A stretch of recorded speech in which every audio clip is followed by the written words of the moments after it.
Welcome to Table for One. I'm the narrator, and in today's video, I'll be doing a solo playthrough of Voidfall. And in this video, I will be playing the first map in the base game Compendium called First Stand. And this video is meant to be something of a walkthrough, so if you are newer to Voidfall, this is a great place to start. Let's get rolling.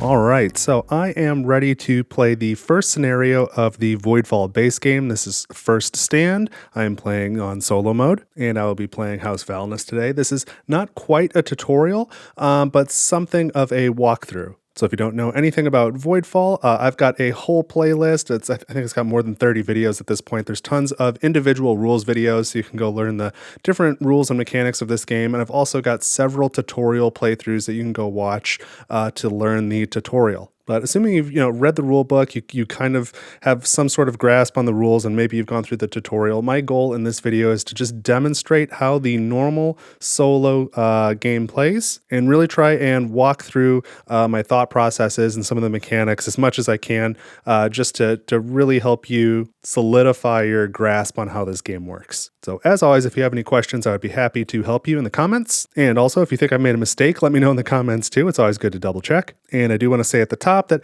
I do have some components that are going to look different than your components. So things like all these tokens on the board. I've got these bounty and reclaim tokens that are blanks on the back. I have the original cardboard ones in a draw bag. That's how I randomize them. I just find it makes setup quicker. I've got all sorts of other things. I've got trays. I've got some storage stuff. So all those things are from the Etsy store Brain Bucket Games. So I'll put a link in the description to that. But full disclosure, I am one of the co-owners. And then as I record this in April of 2026, the first Voidfall expansion Kickstarter just completed for the Voidfall Resurgence expansion, as well as the last Novark, of which I was a designer. And I bring that up only to say that this is just the base game of Voidfall here. So if you're watching this in the future, maybe you've just received your pledge from Resurgence, I will not be using any of the components from that box in this video. And I recommend that if you're new to Voidfall and you bought it with the expansion, start with just the base game exactly as I've got it set up today. Don't use the stuff from the Resurgence box on your first playthrough. I'll note that as usual, I do have chapter markers if you want to jump to a specific spot in the video, so keep that in mind. And because this is a bit of a walkthrough, I'm going to show you a little bit more of the setup than I typically do. In most of my solo playthroughs, I skip a lot of the setup and the preparation phase, but I'll give you a little more detail on that in this particular video. But once you've got that down, I skip past that in my future videos or my other Voidfall playthrough videos, just so you're aware. And the last thing before I start is I want to thank all of the Table for One contributors. I've always got reserved seating for my monthly contributors. You can donate to Table for One monthly on my coffee page, ko-fi, link in the description. You can also make a one-time contribution for as little as $1 if that's something you'd like to do. It keeps the channel running, and I appreciate it. And then I also have my Head of the Table award for the top 10 contributors over the last 90 days. So everybody whose name is up on screen, and if you've contributed to Table for One and you didn't make it onto the screen, thank you very much. I appreciate it. It helps make content like this possible. So let's get started. I have decided to play House Valnus today, and I've selected Origin B, which will start me with Escape Pod. So I've got Escape Pod tech here, and I chose Escape Pods just because I don't think I've played it on the channel at this point. Now you can play as any house for these scenarios. It's not like the tutorial where you have to use the base houses, but I have chosen to use a base house anyway just to keep things a little bit simpler. The base houses don't have any special house ability here. The special ability of the base houses is really that they're super balanced and flexible, and their tracks are really strong. That is their house ability, but there's nothing else to keep track of. If you're playing one of the non-base houses, right here on the house mat, they'll have some sort of ongoing ability that you can use. Additionally, I just have the 9 standard focus cards that are all in my player color here. The non-base houses in the base game, so the 10 other houses besides the base houses, have replacement cards for at least one of these standard cards. And if you have Resurgence, there are now replacement cards for the base houses as well. So again, if you're playing with Resurgence, I would say don't use that content, don't use the replacement cards, use the 9 standard cards for your first play. Now in solo mode, we've also got these heroic focus cards. I've got this picture on the back. There are 10 of them. It's going to have the same names as these 9 cards, plus one of them is leadership, which is kind of a wild card. There it is. If you are playing a non-base house, so let's say you're playing House Yarvak off the top of my head, they don't have innovation. Their innovation is replaced with a card called Raid.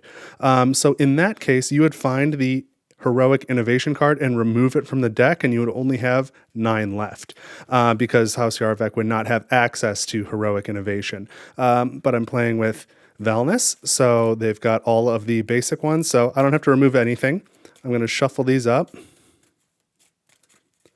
and select the top 3. We've got Progress, Leadership, and Development. If one of them had happened to have been Innovation, I would replace it and put Innovation on the top of the deck for the next cycle. So these are the 3 heroic cards that we'll have access to in cycle 1, and anything that we don't use during cycle 1 will just be discarded for the rest of the game, and these will be replaced in the preparation phase of each of the following cycles. Now let's take care of this part here. I'm going to take my Escape Pods tech, the basic tech with the +4 influence. I'm going to ignore the influence as well as the immediate bonuses and just slot it into my player mat here. All of those bonuses are already accounted for in here. So let's follow this origin card. First, we'll do these numbers on the left. That is my production levels. So it says 3 for food. So I'm looking at this outermost dial. I'm going to set that to 3. And you'll see on the inside, my yield is 2. And then I'm going to set the energy dial to 2 and the materials dial to 2. Both of those have a yield of 1. And then I've got 0 and 0 for credits and science. If we go on this side now and look at my stockpiles, that's the right dial. I start with 5 food and 3 energy and 3 materials, 4 credits, which again are wild. You can use them as either food, energy, or material, but not as science, and they cannot be wild during the upkeep step. You can't use credits during upkeep unless explicitly stated somewhere. And finally, what am I doing? 5 science. Okay, so those are my resources. Just for table space, I'm going to take this and put it off to the side, but now you know how it's set up. Then I've got my 14 fleet power cubes all here in my inactive area. That's you always start with 14. Go ahead and put them there. There's a number 3 here, so I start with 1, 2, 3. I'll slide them over to my active area. And then I'm going to advance my society track 1 space. Again, I don't gain the bonus, it's already factored in. And I gain a trade token. So I take the bottommost trade token. Again, without a bonus, I'll slot that in a minute. Next, we have to set up our sectors. So you see this one has a house icon on it. House Valnus has a standard home sector, not one of the special ones. If you're playing a house with a special home sector, you'll notice it is brightly colored like that on the origin sheet to remind you, or the origin card rather. So we've got our home sector. It says to have a shipyard and it's in a dotted line. That means it's a pre-printed shipyard. And we're going to put a farmer's guild there, and our starting population is 2. Because it's our home sector, we use our player colored population die, and it says we need 1 Corvette. So I've got my Corvette fleet token here, and I'll take this from the inactive fleet power. I've got 1 Corvette now. And when we set up the outpost sector, which is just a standard sector, so that's this one here, we're going to have a population die set to 2. We're going to have an engineers guild and a miners guild. And we will have 2 Corvette fleet power in that sector. All right, so those 2 sectors are set up now. Here's the rest of my 8 inactive fleet power, 3 active fleet power, and that's all I need to do with this card. So I'm going to flip it over now, and this is my starting agenda card. So at the end of each cycle, I'll score 3 influence for every pure sector with 5 population, 6 influence for each pure sector with 6 population, 1 influence for every pure banker's guild, and 1 influence for every pure guild of any type. And you slot that starting agenda right here on your player board in the starting agenda space. Got my other slots here, 1 corruption on my player mat all the way to the right on that agenda slot, and then I've got some other setup stuff to do. I'm going to take, here's my focus cards. I'm going to take innovation and discard it. You can't use it during cycle 1, but all the others are available to me. I'm going to put these off to the side again for table space reasons. We've got our agenda board here. I've already shuffled all of these up, and then you take the top agenda of each type and you flip it to the right side so you can see it. It's face up.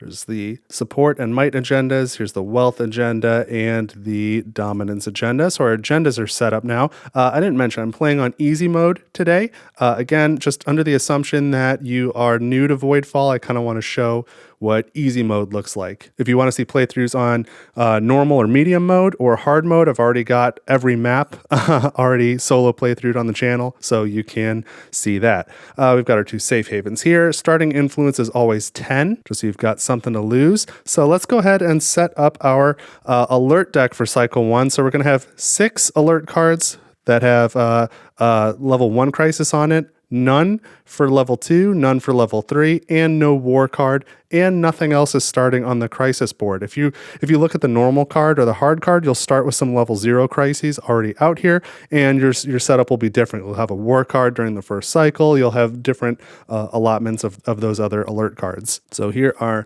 6 level 1 alerts. Technically, we could shuffle them all up, but we know what they are. We're going to put that alert pile right there. Next, we need to figure out our techs. What is the tech tableau going to be in this mission, and what will the fallen house be? So I've got this storage case. Fallen cards are in here. And so I've got them here. So you get all your fallen house cards, and you remove the fallen house card for the house you're playing. And so there it is at the back. Remove Valnus for a minute and take the rest of these, shuffle them up. You will notice some of these on the artwork have broken glass and some do not. The broken glass indicates that it's got some of the stronger military techs. And so we need to pick 4 of these houses randomly, and you must have at least 1 with broken glass and at least 1 without. And if we don't get that on our first draw, I'll continue to redraw the last card until it qualifies. So we have Yarvek with broken glass, Cortazar without broken glass, so we've met our requirement, Thegwin, and Cranmore. So those will be the 4 fallen houses, and so we're going to need their technology. So I've got another tray here with all their techs in it. Take the lid off, and we've got Cortazar.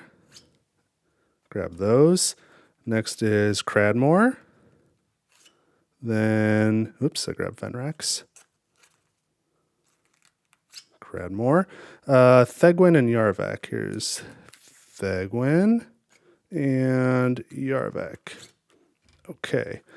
Just pop the lid back on there so I don't lose anything. And let me show you how I set this up in solo mode. I've got some real quirks about me. So I have to do these alphabetically. Cortazar and their 2 techs, A and B, and then Cradmore, their 2 techs. I'm putting both copies of the basic tech with the +4 influence on top. Then we've got Thegwin, their 2 techs. They've got terraforming and neural matrix. And finally, Yarvek, hyperdrive, and tactical transports. And so now I've got the improved versions of each of those 8 techs here. So let me mix these up a little bit so these sleeves don't get all staticky and stick to each other. Okay, now I'll shuffle them. And I'm going to randomly draw 3 of these, and those 3 will not have a +4 influence version available to me. So Purifier, Tactical Transports, Hyperdrive. So what I'm going to do is take the +4 version, just put it upside down on the bottom in this tray. So only the not +4 versions available. What was the other one? Purifier. The other ones, you can only have 1 copy of each tech. So if you want to remind yourself of that, take the non-+4 version, flip it over under each of these. So it's not really in the game, so you don't confuse yourself.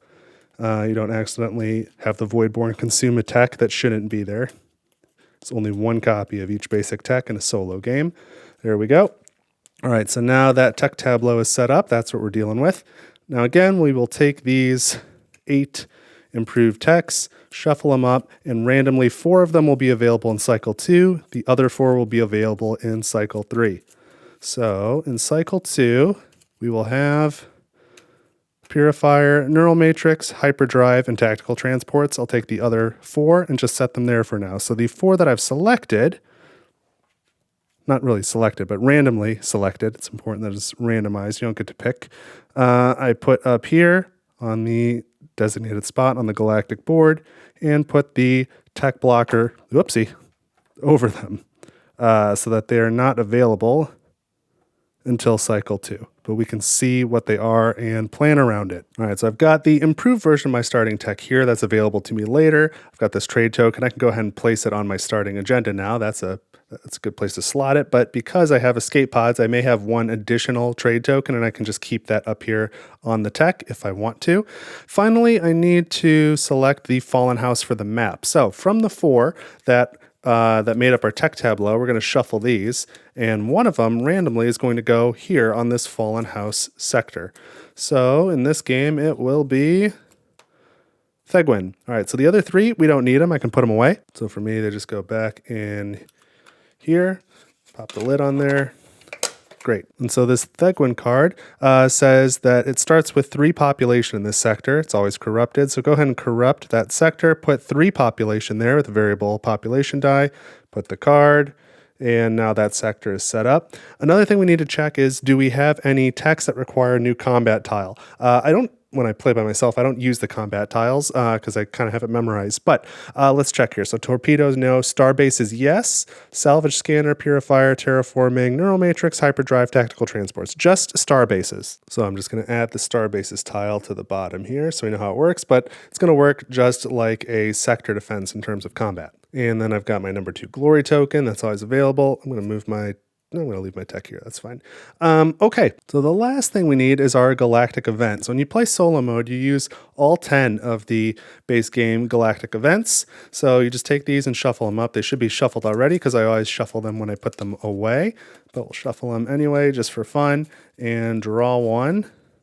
And we won't need the rest. They can go directly back in the box. Maybe I'll put this a little closer where I can see it for a moment. We have We Are the Resistance, and we start with 4 turns in this cycle. So outside the tutorial, in the base game at least, you can always expect to have 4 or 5 turns in the first cycle, so this is a little bit shorter cycle.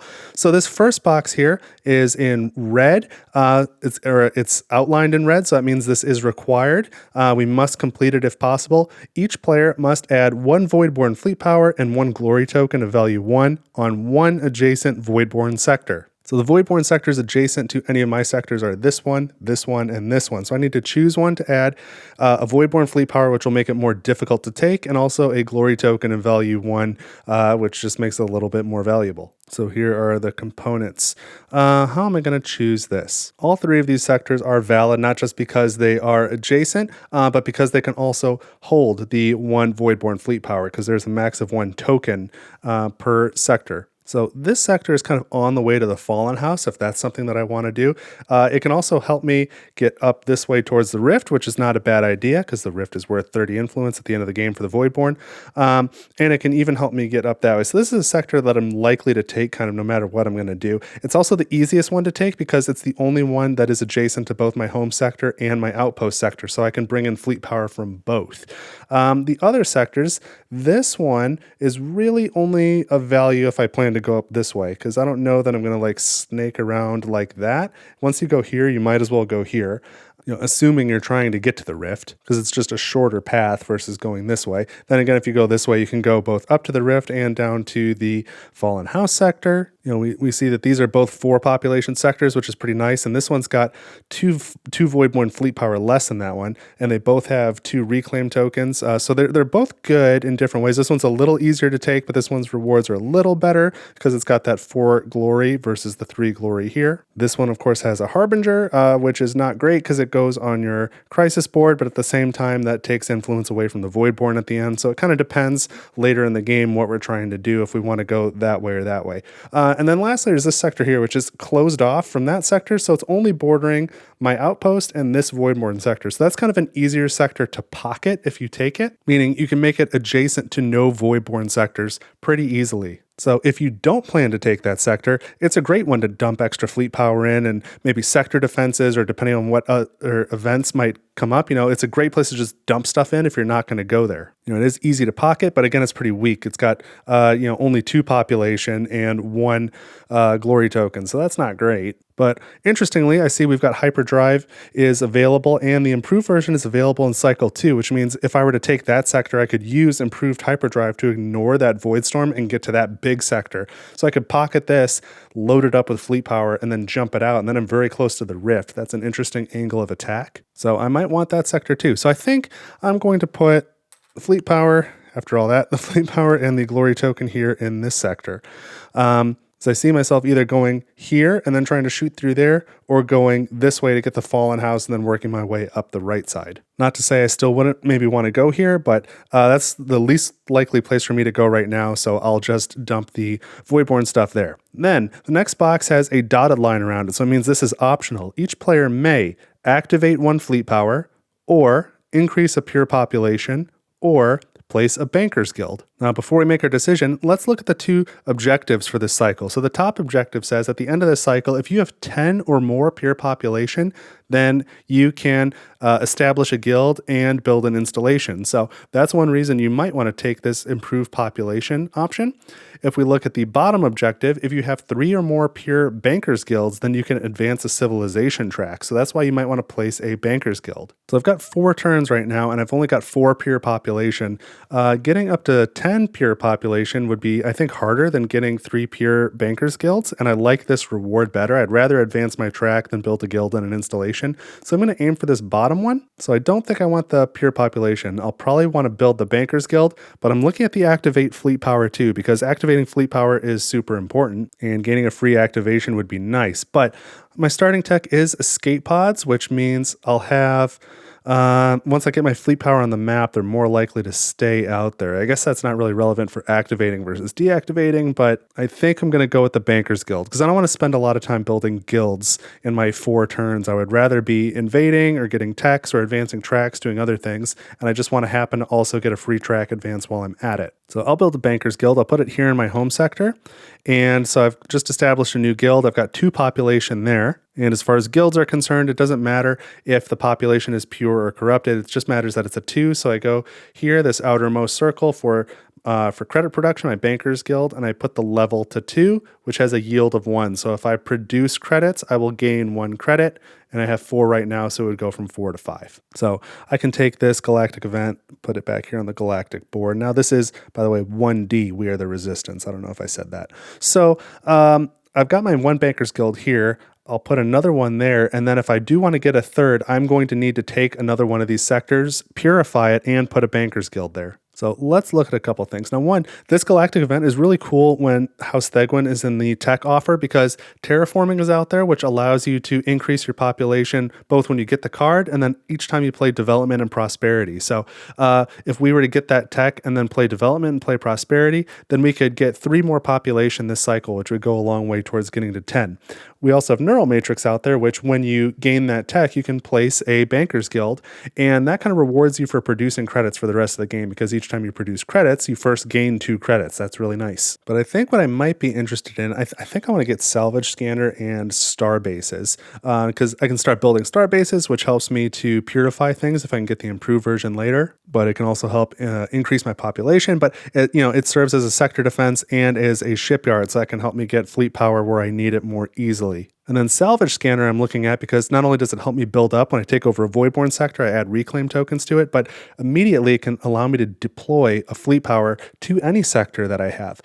So it could allow me to deploy here, which will make it easier to invade somewhere else. And that's just for gaining the tech. So the downside of Star Bases and Salvage Scanner is that neither of them have the improved version available in Cycle 2. And I kind of talked about earlier the advantages of getting improved hyperdrive to be able to take this sector and then shoot up this way to close the rift. So I might want to get the basic version of hyperdrive early if I'm going to try and go that route. And then hyperdrive also allows you to produce energy on conquest focus. So if I'm going to do that, I probably want to put down some engineers guilds along the way. So let's maybe look at the heroic focus cards and see if there's anything there that I might want to do. So heroic progress is really nice. I kind of like all these actions. So that middle action would allow me to gain a tech and remove a corruption. Removing corruption is never bad. Gaining a tech is always very strong. The earlier you can do it, the better. So starting with progress, just in general, is not a bad move if you don't know what to do. So I'm thinking if I played that, whether basic progress or heroic progress, I can maybe grab salvage scanners, get another fleet power on the map, and then that sets me up to invade on the next turn, on turn 2 of cycle 1. Because what I think I'd like to do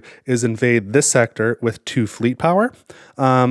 And if I do that, I've got to leave at least 1 fleet power behind or I'm going to lose that sector. So if I can get a third one here, I can move in here with 2. I'll win that combat, and then I've got got another sector where I can start building bankers guilds for that goal. And then also it kind of aligns with that idea I was talking about of using hyperdrive to go through that, improved hyperdrive to go through that void storm to get to the rift. So I've got a couple reasons why I might want to do that on the first turn. If I look at the other actions, I can get rid of a crisis card, which I haven't even drawn one yet. That would allow me to deploy as well, though. So I can deploy another fleet power, and I could regroup. So that's good. The top action here would let me place a science guild and produce science, which is nice. Normally, progress only lets you do one of the two, and I do start with a trade token, so I could take all three actions on my first focus card. Let's see what else we've got. Heroic leadership. I don't know if that's how I want to start. This top action could allow you to complete. It allows you to build a level of a safe haven. If the stars align and that card comes out, you can complete a safe haven and then get one of the bonuses. So that's really strong. That's not the case right now. I've got, that would just take a fleet power cube, put it in a safe haven, and that would be it. So that doesn't help me immediately. And then score my glory. I only have my starting glory of 2, so that's not super strong. This one, I'd have to discard my glory token, which would hurt a little bit, remove a corruption, and take an action off a preferred focus. So for House Valenus, that's either progress or politics. So that means I would look at these 2 focus cards, pick any one of these 6 actions, pay the listed cost, and then take the action. So that can help you be a little bit flexible. I don't know if I need that right now. And then the bottom action, remove a Harbinger or remove a Crisis card. That could be helpful for getting a Crisis card off the Crisis board if you're kind of stuck. That's not the case right now. I don't really need to remove Crisis card ability. Removing a Harbinger would get 10 influence off the map right now, but I just don't, it's too early in the game. I don't know that that's really needed. I'm just not that worried about Harbingers right now. So let's look at Heroic Development. Development is generally a pretty weak card. Heroic Development is a bit better. So I could build a guild and increase a pure population in the same sector. That pairs really nice with these 2 objectives, no matter which one you're going for. I'm going for the guilds, so that's one way I could get a guild down. The second action here is pay 3 resources to build a guild and then gain any 4 resources. So it kind of allows you to swap your resources around while getting a guild down. So that's 2 easy ways to get guilds down, which can get me to my 3 bankers guilds if I had the slots. I only have 1 slot right now, so I wouldn't want to play this until I've already taken another sector if I'm going to use it to try and get bankers guilds. And then finally, we've got this bottom action, remove a corruption from a sector and then build an installation in the same sector.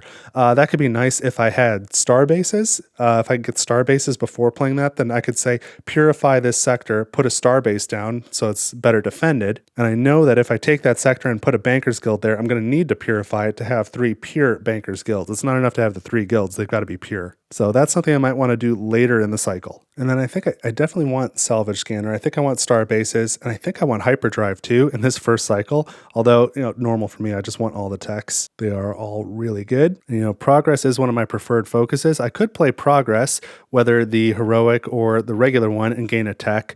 I could play Temptation to then copy Progress and gain a second tech, and play Heroic Leadership to copy Progress again and get a 3rd tech. It's possible I could get 3 techs this cycle if I've got the science for it, which that would cost me 2, 4, 6 science. At the moment, I have 5 science in my stockpile, but I'm sure I could get 1 science one way or another before the cycle's over. So that is an interesting route of trying to grab 3 techs. But if I do play Progress and Temptation and then Leadership and then end with Development, that'll be the 4 turns for the cycle, and none of those have an invade action. So I don't know if that'll quite work. I would like to play Politics because it's a great card in general, but I like to play Politics with a trade token because then I spend my trade token and gain a trade token. So I get to take 3 actions and still maintain having a trade token, which is nice. That would allow me to invade. It would bump my statecraft track up. It's good to advance tracks. But then again, as I kind of look at what's going on here, I see a serious lack of agendas, and I would like to get some agenda cards. So the best ways to do that are Conquest and Prosperity. Each of those can allow you to gain an agenda. Conquest also allows you to invade, and Prosperity also allows you to advance your economic track, which is strong. I think in general, invading is the stronger action, but invading tracks is not a bad thing to do, or advancing tracks rather. And I could play Prosperity with a trade token because when I advance on the economic track, that would get me another trade token. And then I could still play Politics afterwards and cycle another trade token that way. So now I've talked about Progress, Temptation, Politics, Conquest, Prosperity, Leadership, and Development. So that's 7 cards. I've only got 4 cards to play. So I need to figure out a plan here, and maybe Here, let me get these off the table. What I should do next is reveal the next alert card, which is going to be a 1. They're all going to be 1s in cycle 1. We know that. So I draw the top level 1 crisis, and it looks like we've got an economic crisis. This is price of greatness. It says after you play an agenda and take its action, choose to also spend 1 resource of any type. If you don't do that, then the immediate penalty is to recall a fleet power or add a fleet power to every rift, a voidborn fleet power to every rift. So that's not really going to dictate what I'm going to do. You don't want the crisis cards to dictate your plan, but it's kind of good to know what's coming. So another reason to get an agenda. There's lots of reasons to get agendas. You should definitely try and do that, but that's just one more. So I do like the idea of playing both of these cards and getting all 3 actions. That's pretty nice. And you know what? Temptation's always a good card to play, especially in the first 2 cycles. The copying action is really good. Seeing the next 2 galactic events is great, plus advancing a track. What I could do is play these 3. I could gain a tech and then advance this track, my statecraft track, to activate a fleet power. And then when I play politics, I could advance statecraft again to get a second tech that way before I invade. So I might take these 3 actions, these 2, these 3, and then I might play development and take those 3 actions to purify that sector after taking it here, and put down my 2 other bankers guilds, which will be enough to advance a track again. I can probably advance the statecraft track again just to get into the next tier and unlock an improved tech. Well, I guess I could advance this one into here as well. So I've got some options. So what did I say? These 3 actions with the trade token, this will gain me a trade token. Then I'll take these 2 actions. Then I'll take these 3 and gain another trade token, and then probably do heroic development, take all 3 of those actions. So the first tech I'm going to take with this action, copying progress, will be salvage scanner. I know that. This tech, I'm not sure. It'll probably be star bases, but going for all these bankers guilds definitely makes neural matrix tempting, but I don't think I'm going to do it. I think I would grab hyperdrive at the beginning of next cycle then, and then try and improve it quickly. So that's a rough plan. Let's see if we can execute that. Let's start with prosperity. Oh, although I forgot to consider the agendas. Hold on. Get these back out. Prosperity, temptation, politics. You can't play an agenda with politics. It doesn't match anything. I could play a dominance agenda with temptation, which would allow me to invade as well. You know, torpedoes is out there. It'd be really sweet to come in here and with 2 fleet power, take out both those fleet power. The one that I lose would come back to here because of escape pods. That is a tempting alternate route. But anyway, so yeah, gain an agenda here. I could gain a dominance to play with temptation. You can't do anything with politics. And if I end with development, then I would gain a wealth agenda for that. So would I rather have the wealth agenda or the dominance agenda? I think the wealth agenda, because I'm confident I could use that action for something useful. I can probably use it on that last turn of the cycle to build a farmer's guild and then produce food before I have to pay upkeep. That's not a bad idea, versus if I use the dominance action here, I could certainly invade, but then I wouldn't use that invade action. And then it's kind of like, what's going on with that card at that point? Because I just wouldn't have fleet power in a position to be able to invade 2 times in a row like that. So, okay. I will play prosperity and I will gain with this action a wealth agenda. That's the plan. So I am flipping a trade token to take all 3 actions on this card, and I can take them in any order. Let's start with the top, I guess. That will cost 1 material, so I go from 3 down to 2, and now I advance my economic track. That goes here. It's pure, so I gain the bonus, which is to advance again, and now that bonus is to gain a trade token. So I gain this one. Just place it right here. We'll slot it at the end of the turn, and then I can gain that reward or any of the rewards below it. And I'll gain this one. I think I've already got a plan for food to pay my upkeep, so I think I'm going to take 2 energy, because I think I'm going to use a lot of energy this round. So I'm up to 5. So that was it for this action. I advanced my economic track, gained a trade token, got the trade bonus. I suppose I'll take this middle action now. So it doesn't cost anything. I produce 1 resource of any type, and I gain any 2 resources in any combination that I want. So let's see what I can produce. I can gain 2 food, 1 energy, 1 material, 1 credit, or no science. And I don't think I really need the food. I'm going to gain 1 credit. That's my production. So I go from 4 to 5. And then for my 2 resources, I think I'm going to gain 1 credit and 1 science. Let's do that. So now I have 6 credits and 6 science. Now I'm going to take this bottom action. I need to deactivate a fleet power, and I need to also pay 1 energy. So I go from 5 to 4. Oops, I went from 5 to 6. Go from 5 to 4, and 1 material. Go from 2 to 1 materials. And now I can gain an agenda, and I can place an installation. I think I'm going to do the installation first, and I don't see any particular benefit to putting a shipyard right now because I don't plan to play reinforcement, which deploys to all the shipyards. So I'm going to build a sector defense right there because I do plan to leave only 1 fleet power behind, and so I want it to have a good way to defend itself after I empty out the sector a little bit. So that's my installation, and then I already decided I'll take a wealth agenda. This one on top is not going to score me anything this round, and I plan on slotting it after I play it. So if I were to slot this, it would cost me 2 upkeep, but I would get no influence for this first part because that's for having a glory token of value 5 or higher. I don't see that happening. And then 4 influence for each improved tech, which again, I'm not going to have any improved techs this cycle. So instead, I'm going to take the top 2 off this deck, pick 1, and the other one goes to the bottom of the deck. So this one scores 3 influence if you have 2 or more trade tokens, and 3 influence for each sector with no upkeep. I've already got an upkeep here. This one's planning on having an upkeep. That's probably going to score poorly. I also don't think I'm going to have 2 trade tokens because I'm going to keep spending my trade tokens. So alternatively, this one, if you have 4 or more pure sectors, gain 4 influence. I don't think I'll do it this cycle, but that shouldn't be hard. I should have at least 3. And then score influence for each of your 2 for each of your basic techs, 3 for each of your improved techs. So if I get a couple of basic techs, then that should score me at least something. So I'm going to take this one, put it in hand. I'll just place it down there. This one goes to the bottom of the wealth deck. And that was all 3 actions on this card. So now I need to put my trade token back on the Galactic board, the one I spent. The one that I gained, I need to have somewhere to slot it. I can put it right back here. And none of my sectors have more than 2 fleet tokens. I haven't played an agenda, so I don't have to worry about that. So now we go step 4 here, the void advances. I need to decide what to do with this because I did not achieve this top box. So I can either deactivate a fleet power, recall a fleet power from the map. I definitely don't want to do that. I can add a Voidborn fleet power to each open rift. There is an open rift. I could do that, but I plan on taking the rift later, so I don't really want to add a fleet power.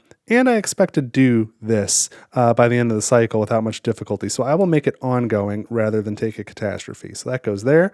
This card goes away. And now we go to turn 2. So I draw the next card, which we know is a level 1 crisis, because on easy mode, they're all level 1 in the first cycle. So I grab the next level 1 crisis card, and it's a military crisis. This is Imperial March. Gain a glory token while already having 5 or more total glory value, or the immediate penalty I can take at the end of the turn is I can consume a basic tech. So let's play my next focus card, and we decided it's going to be Temptation. So I think I'm going to start with this middle action, and the cost is to gain a corruption. So I've got to put this either on an empty agenda slot here, or on one of my civ tracks, or on a pure sector. The home sector by default cannot take a corruption unless you've got one of the special home sectors that allows you to do that. So where do I want to put it? I don't think I've got any corruption removal really in my plan for the rest of this cycle. So if I put it anywhere on my house mat here or on one of these tracks, then I'm going to skirmish at 2 at the end of the cycle. And I'm already planning on having just one one fleet power left here with the 1 sector defense. If 2 Voidborn fleet power were to come in, 1 would get lost here. It would be a tie 1-1. I would lose this sector. So I don't know that I really want to lose a sector right out of the gate. So I think what I want to do is corrupt. I want to put the corruption here in this sector. And then when I build my 2 bankers guilds at the end of the cycle, or on the 4th turn, maybe I'll put them both in this sector. So I'll have 1, 2, 3 pure ones for that criteria. And then that should be fine. So I won't score for some of this stuff, but I think that's okay. So I've gained my corruption. Now I can advance a civilization track. I'm going to do statecraft. So that goes up to here. And now I can activate a fleet power. And also I can do the Galactic peak action. So here are the 10 cycle 2 Galactic events. I'm going to shuffle them up real quick, even though they should already be shuffled. And I can look at the top 2 and pick one and leave it on top of the deck, and the other one goes on the bottom. If we're playing more than a 2-player game, then more than a 1-player game, then another player could, in theory, come and do this again and look at, again, the one that you left on top plus the next one. So you can have, if you're playing co-op, you can look at more of these cards. If you're playing competitive, you can like outmaneuver each other. But in competitive, you don't use all 10, you only use 3. Doesn't matter. For solo, though, we're just going to take the top 2, and whatever it is I leave on top, there's not going to be a way to change it after that. So what do we have? We have Dark Ages and Growing Menace. So Growing Menace is the card that's only available in cooperative mode, which includes solo. It's the only Cycle 2 event in the base game that has 6 turns. So that's kind of nice, whereas Dark Ages has 5. Either way, it's going to be more than 4. So let's look at Dark Ages. If we do that, we'll have to put a Reclaim token and a Voidborn Fleet Power on an adjacent Voidborn sector. So as things stand now, that would be here. So that would make this more difficult to take, but then it would be worth more. And again, that's assuming that I'm going to take this sector in a minute. We would have to corrupt the Might Agenda offer, which is not great because I want to take a Might Agenda if I can. And then you can spend up to 6 science to gain the same amount of credits. I don't have a ton of science production, so that's not real useful to me. And then the goals at the end of the cycle would be gain 8 influence if you have 8 or more pure installations, which is pretty weak, or gain an agenda card, which is much better if you have 8 or more satisfied upkeep. That's not really my plan right now. So let's look at Growing Menace. This one says 1 time add a Harbinger on each open rift. I'm pretty okay with that, I think. Then 1 time 2 players may exchange up to 4 resources. That doesn't apply to a solo game. Then each player will add a Reclaim token on each Voidborn sector that is adjacent to 1 or more rifts. Oh, that's interesting. So I could add a Reclaim token here and here. That makes that a really, really good looking sector. And then ongoing, during the evaluation phase, add a Voidborn Fleet Power on each sector with a Harbinger. Well, neither this one nor this one can hold any more fleet power, so that would just be here and potentially here if I haven't grabbed it yet. That's not so bad. Then at the end of the cycle, gain a bounty token for each Reclaim token you have. Ooh, that's really interesting. And if you have no catastrophes, remove a corruption. I don't think I would aim for that. I plan to take some catastrophes before the end of cycle too, because they're really good for jumpstarting your economy. So I like this one. You get the extra turn, and these things definitely align more with what I'm doing than this. So Dark Ages, I technically put on the bottom of that deck, and Growing Menace goes on the top, but we know Growing Menace will be the next cycle's card. So that was this action. Now I'm going to take the top action, so I'm going to copy one of my preferred focus cards, and in this case, that'll be Progress. Now, Heroic Progress is here and available, but that is not my card, so I can't copy anything from Heroic Progress. So I'm just going to copy this middle action on Progress. Invent, so I spend 2 science, I go from 6 down to 4, and now I can gain a tech. And the action allows you to gain an improved or basic tech, but I have no unlocked improved techs, so it's got to be a basic tech. And everything I've been driving towards so far has been for Salvage Scanner. So I'm going to grab Salvage Scanner. I can put Progress away right now. That just goes back into my hand. And now I gain 4 influence when I gain this basic tech. So I go from 10 to 14.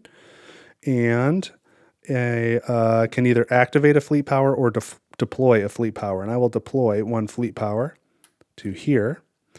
And then during combat, when I am the invader, if the combat takes place in a Voidborn sector, you may place and resolve a Reclaim token in the same sector. So I'm looking forward to using that. And that was all my actions for this turn. So now I need to deal with this because I don't have any other trade tokens to put away, fleet power to reduce. All these steps, I'm good. So I need to do something here. I'm definitely not going to gain a glory token while having 5 or more glory anytime soon. And I don't want this on the military track, where then I'm going to have an additional Voidborn fleet power to contend with in my skirmishes. I don't think this is the one that's worth taking a catastrophe token for. I think I'm fine just burning a basic tech, because I can't get all the basic techs anyway, and it's only going to be 5 influence at the end of the game. I think I'll be fine. So I do have to choose one that has +4 influence on it, and so I think I will take Terraforming. I will burn that one. So this I'm just going to put over here as a reminder for endgame scoring that the Voidborn have consumed that tech. Now this card is dealt with, so I can discard it. And that is 2 focus cards down, 2 to go. Now you can see these 2 empty slots here.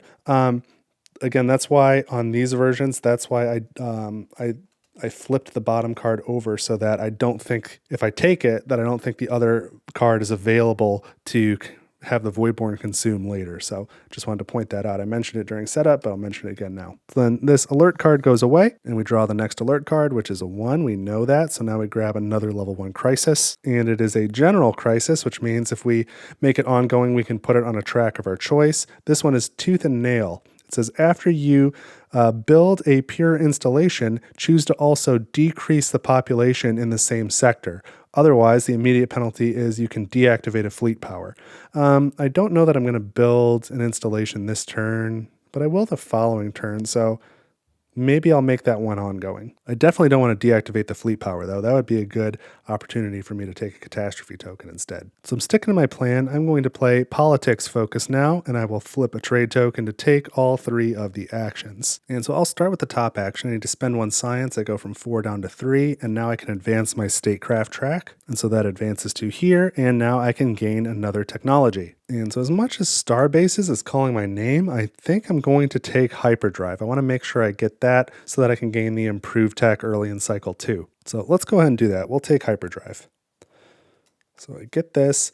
There's no +4 influence on this one, but I do gain 3 bounty tokens. So I've got my draw bag here, shuffle it up, grab, feels like 3, 1, 2, 3. Okay, and we'll flip them over and see what we get.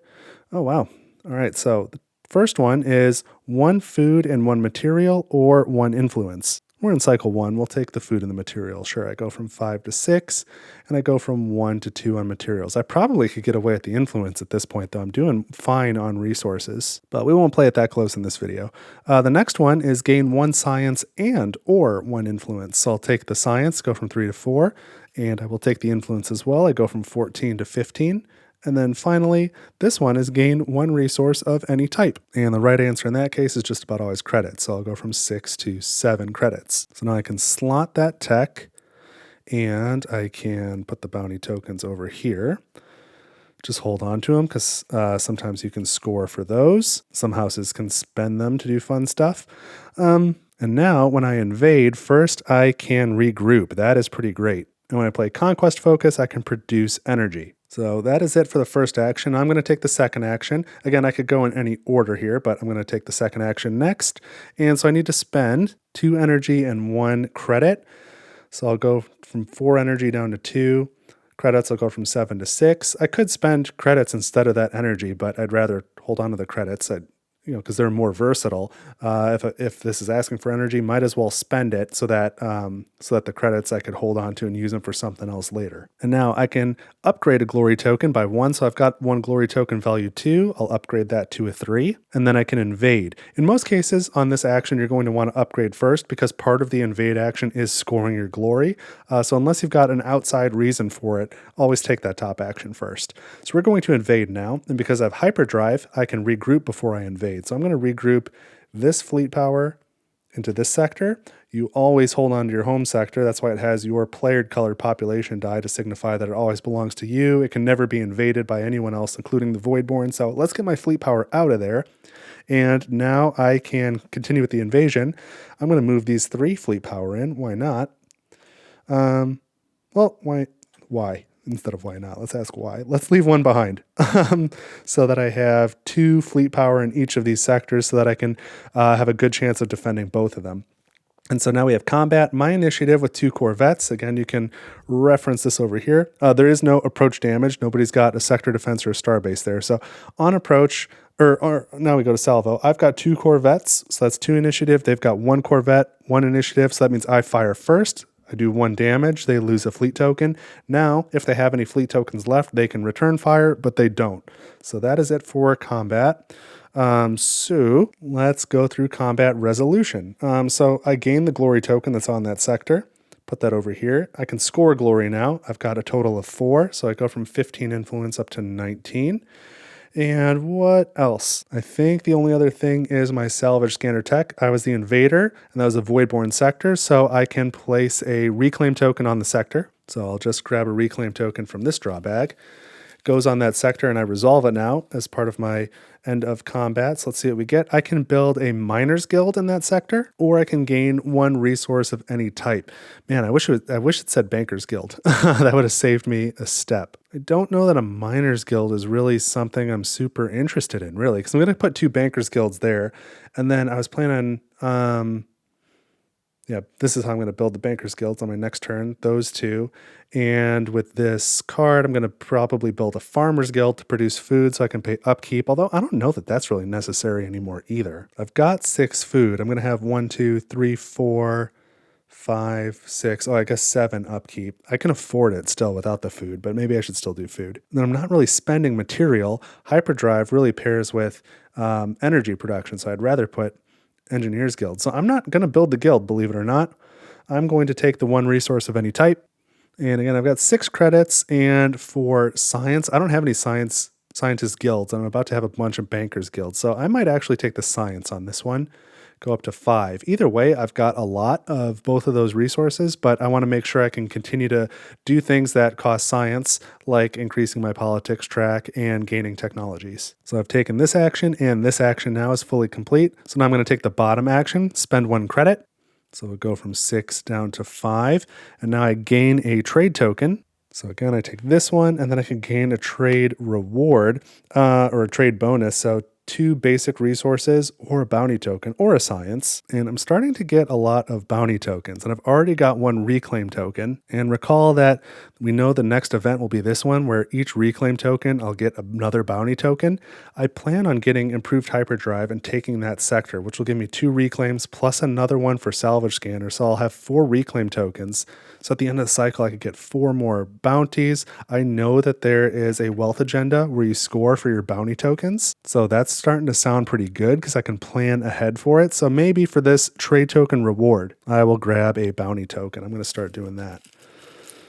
Let's get a bounty token, and this one is 1 resource of any type. So fine, I will take a credit, go from 5 to 6 just to recoup the cost of this action. So all that action really did was get me a bounty token, just the token itself. All right, so I can also move a corruption around, but I don't have any corruption that I want to move. I have a plan to purify that. I'm going to leave that there. I don't have anywhere else for this to go really. So now I need to slot this trade token. It'll go here. This one needs to be returned to the Galactic board.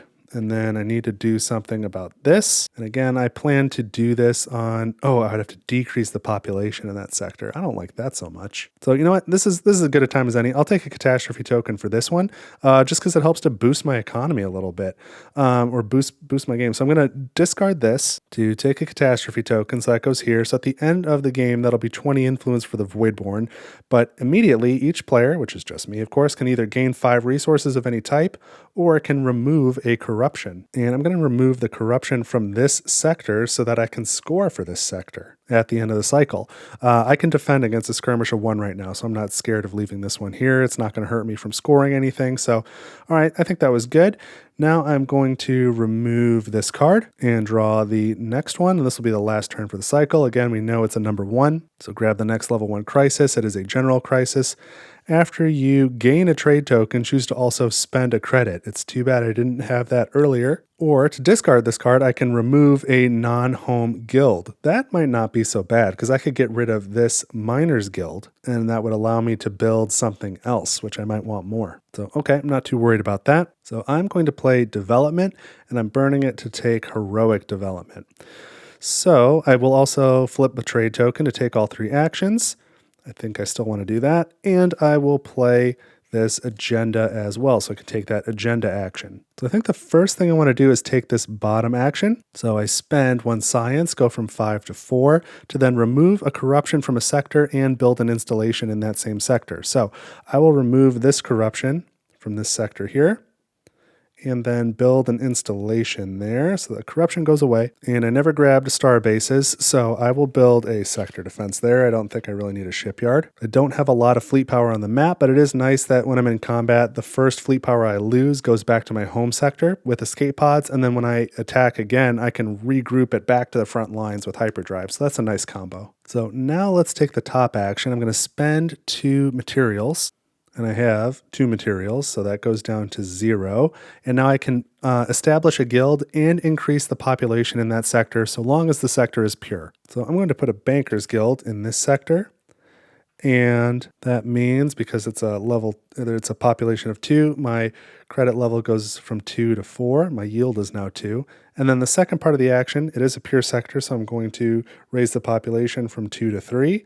So all the guilds in that sector, which are only the one I just built, go up one more time. So now my level is 5 and the yield is still 2. So that's why I did this action first and then this one, because I wanted to purify the sector so that I could also raise the population there. Now I will take this middle action next, spend 3 resources of any type, and I have 2 energy. I think I'm going to spend 1, 2 energy and 1 credit.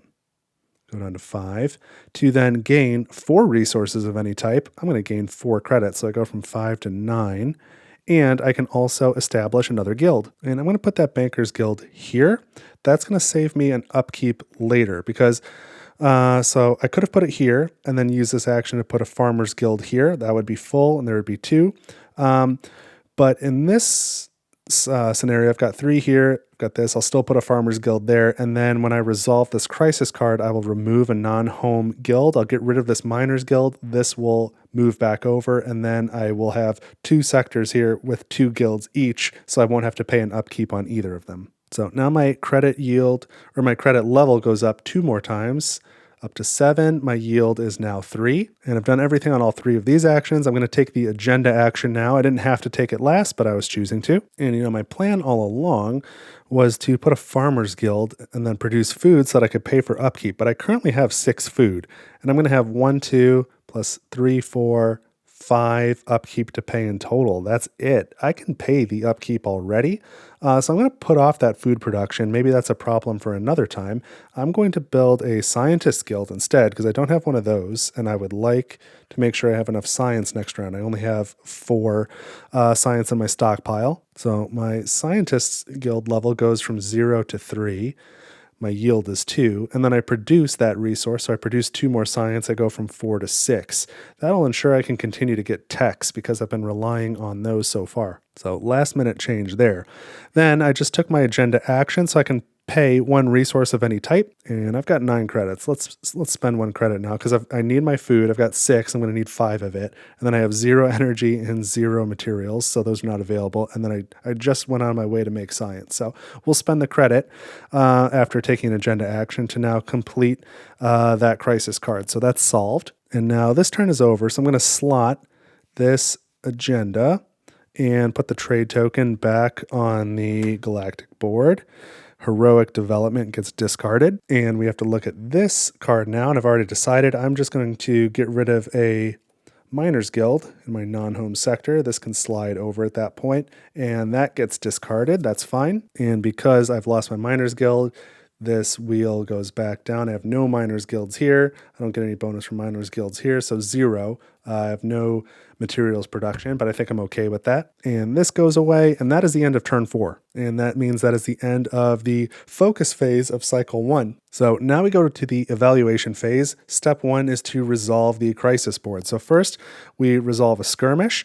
Let's see, I've got 1 corruption here on my house mat, so the Voidborn will start by skirmishing at 1. I have no modifiers here.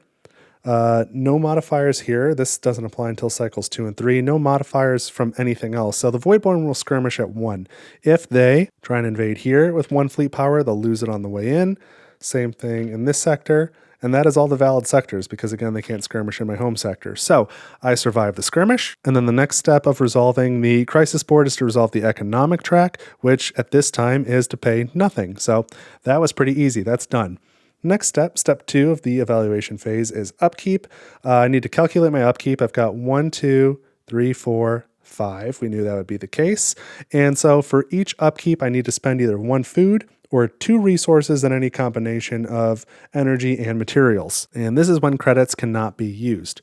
So I've got 6 food. I need to spend 5, and that satisfies all of my upkeep. I have 1 food left. For each upkeep I can't satisfy, I must lose 3 influence, or as much influence as possible. And if you have the resources, you must pay them. You don't have the option to take the influence hit.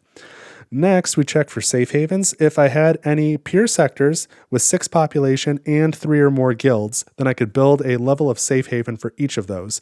That is not something I have worked towards. I'm nowhere near that, so I just skipped that step. Now we go to step 3 and we check the objectives on the Galactic map. The top objective is, do you have 10 or more pure population? And I have 3, 4, 5, 6, 7. So no, so I don't qualify for that. The other one is, do you have 3 or more pure bankers guilds? I have 1, 2, 3 pure bankers guilds. So I do qualify for the bottom one. Now, if you happen to qualify for both, they are separated with an or. So in that case, you pick which one you want to evaluate. But I've got this bottom one, so I can advance 1 track, and I will advance the statecraft track. That gets me into tier 1. So I've unlocked 1 improved tech, and I gain an agenda card. And I think I'm going to want to play Conquest at least once next round to produce energy and to invade as well. So I'm going to take a support agenda, and I think I'm going to, again, draw 2 and pick from the top. Because I don't think I'll have 10 or more upkeep. I don't really want to have 10 or more upkeep. And I don't know if I'll have pure sectors with 3 or more different installations. I mean, I guess, or different guilds, sorry. I guess I could do that in these 2. But do I want to? I don't know, maybe. Maybe I do want to. You know what? I've talked myself out of it. We'll take this one. We'll put that in hand. That doesn't sound so bad. I just need to put down a couple guilds in those sectors, maybe an engineer's guild here and a farmer's guild there, and then that'll get me some points. That'll also get me a little bit more upkeep to score for this. So okay, maybe that is what I'm doing. Fine. So that was my reward for this. Finally, we're going to score my pure agendas. So my starting agenda is always pure. I get 3 influence for each pure sector with 5 population. I don't have any. It's 3, 2, and 2. So I also don't get 6 influence for any pure sectors with 6 population. But gain 1 influence for each pure bankers guild, and I've got 1, 2, 3 of those. So I go from 19 to 20, 21, 22. And then 1 influence for each pure guild of any type. So that includes the bankers guilds again. So I've got 1, 2, 3, 4, 5, 6, which I guess does synergize with this as well. So probably a good choice. So I get 6 more influence, go from 22 to 28. Now, if I have 4 or more pure guilds, I get 4 influence. I only have, or 4 or more pure sectors, I'm sorry. I have 1, 2, 3 pure sectors, so nothing there, but then 2 influence for each basic tech. So another 2, 4, 6. So I go from 28 to 34. And I would also get 3 influence for each improved tech. I don't have any of those yet, but I think I will. So that's it for the evaluation phase. I'm at 34 influence, not a very high score, but I am not worried at all. We will get there. So in most of my videos, this is where I would just pause and reset and just jump straight to the next cycle. But in this instance, I will show you how to set up for the next cycle. So we're going to follow all the steps here on the Galactic board. This is the preparation phase now for cycle 2. So first what we need to do, step 0, cycles 2 and 3, we need to refresh the joint or heroic focus cards. So heroic progress and heroic leadership go away. We never use them. And we get the next 3 from the top of the deck, which is heroic production, heroic conquest, and heroic innovation. Ooh, heroic innovation is a favorite of mine. That heroic conquest could be great too. Heroic production is all right. The later in the game it comes, the better. You can score 3 influence for every pure guild you have. And if you've got a ton of guilds out at the end of the game, you can score a lot of influence that way. But that was that step. Now we need to do the alert cards. We've got 2 cards left over from cycle 1. Because we're playing on easy mode, we know that they're both level 1s, but in other modes or in later cycles, you might not know exactly what these cards are, and that's fine. You just leave them face down, and you add to them whatever it says in cycle 2. So we need 3 more of the level 1s. There's 1, 2, 3 of those. 2 level 2s. So here's those. And then 1 war card. So we're playing on easy mode today. So that means it's the 2 cards with the gray skull and then the 2 cards with the gray and orange skulls. So we're going to take those 4 and shuffle them up so we don't know exactly which one we're going to get. And, you know, after you select one, you don't peek at anything. So we're going to take one of these and put it here. The other 3, we'll just leave them face down. So we've got 1 war card in here, but we don't know what it is. So now we shuffle up this whole deck, and then that is our alert deck for the next cycle. And you check this bottom box too. If you're playing on a harder difficulty at this point, you might need to add a Harbinger to the crisis board or something to that effect.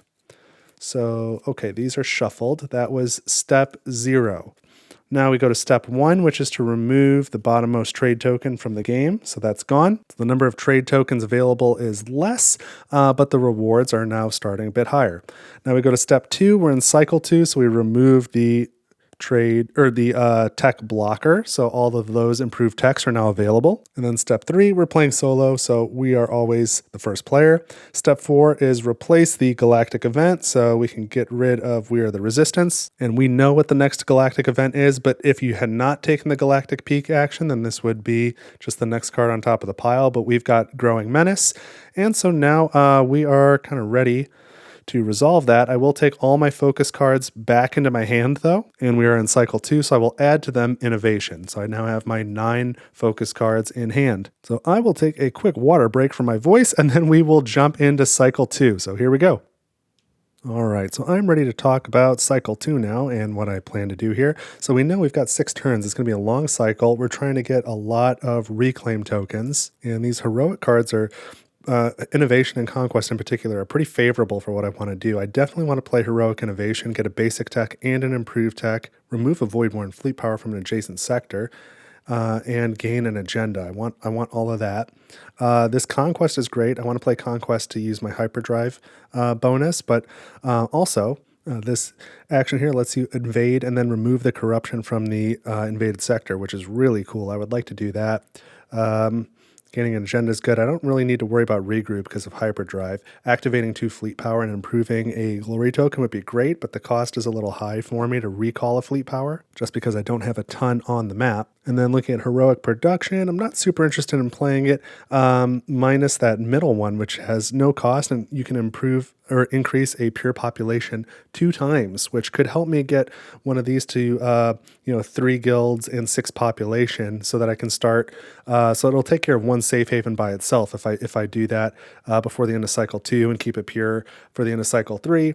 That'll get me 20 influence plus maybe remove a harbinger, so another 10 influence that way, or one of the other bonuses. But those are some things I'm thinking about. And when I look at the text, I definitely want that improved hyperdrive. I'm still interested in star bases, but torpedoes as well, honestly. So I think I'm going to go pretty tech heavy, and I think this is roughly my general plan going in. I'm going to start with Temptation. I'm going to copy from my preferred progress, where is it? Right there, progress, to gain a tech. And I'm going to grab star bases right away. And then I'll take the middle action to, again, do the Galactic Peak to help me figure out what the rest of the game is going to look like, and advance this track here to remove a corruption. I'm going to have to take a corruption. I'll probably put it on one of my tracks or here, and then remove the same corruption as my bonus there. Then I'll go into Reinforcement, and I'll pair that with this agenda so I can activate a fleet power to then pay that cost to deactivate a fleet power, advance a track again. I'll move that into here and gain another tech, and that'll unlock my second improved tech. I think I'm going to grab improved escape pods to get a trade token and activate a fleet power, and I'll already have star bases from here, so what was I thinking? Oh, when I get the star base, I'll add a star base there, which counts as a shipyard, and then I can deploy, and I'll deploy a fleet power here and here to get a couple more on the map. Then I think I'm going to go into Prosperity to go up on my econ track. I'll get a guild, that's fine. And then I'm going to gain an agenda, and that'll be a dominance agenda, so that I can go into Innovation with a dominance agenda and a trade token, take Heroic Innovation, do all 3 actions, and the Dominate agenda action. So I'm going to gain 2 more techs, a basic and an improved. The improved will be Hyperdrive, and the basic will be Torpedoes. Then I'll use the agenda action and improved Hyperdrive to then invade this sector going through the Void Storm. I'll be able to regroup first to get my fleet power all where I need it to be. I'll go in there, I'll invade, get a bunch of reclaim tokens, both from here and from my other attack. I'll get a ton of reclaim tokens, and I'll gain another agenda. And I think it'll be a wealth agenda, so I can dig for the one that scores for bounty tokens. Then I don't know what I'm going to do for my 5th card. I know I want to play Conquest and take the heroic one, and I could, with improved hyperdrive, if I have the fleet power, I can invade from 2 sectors away. So I can go from here and from here into this sector and get a bunch more reclaim tokens. I think I'll have the fleet power for it, and maybe I can gain an agenda as well, just in case I didn't get the agenda I wanted here. I have another shot at it. Otherwise, I'll grab some other agenda type. And then, assuming that I find the agenda that I want, I will end with either development or production or perhaps heroic production, I don't know, so that I can play that agenda and get it slotted before the end of the cycle to then score for all those bounty tokens. So that is roughly my plan. I don't exactly know. I think these first 4 are pretty locked in. I could see playing one of these before Conquest if it means I can somehow move fleet power around, like the bottom of production here. There's a regroup action. I might need to do that before I invade again. So we will see exactly what I do. Let's take these back in hand and get ready to actually start the cycle. And then, sorry, I got distracted. Doorbell rang, and I came back, and I took my first focus turn and realized I never did the Galactic event. So I've rewound a little bit. Let me do the Galactic event, and then I will take my focus turn. So we need to start by adding a Harbinger on each open rift. We can handle that. Let's do that now. At least there's only one open rift. Then we can exchange resources with another player, which that doesn't do anything. Now we can add, or we must add a reclaim token on each Voidborn sector adjacent to one or more rifts. So that's going to put down a reclaim token here. That's adjacent to a rift, and here. Awesome. And now during the evaluation phase, we will add a Voidborn fleet power to each sector with a Harbinger. So now I can take my first turn.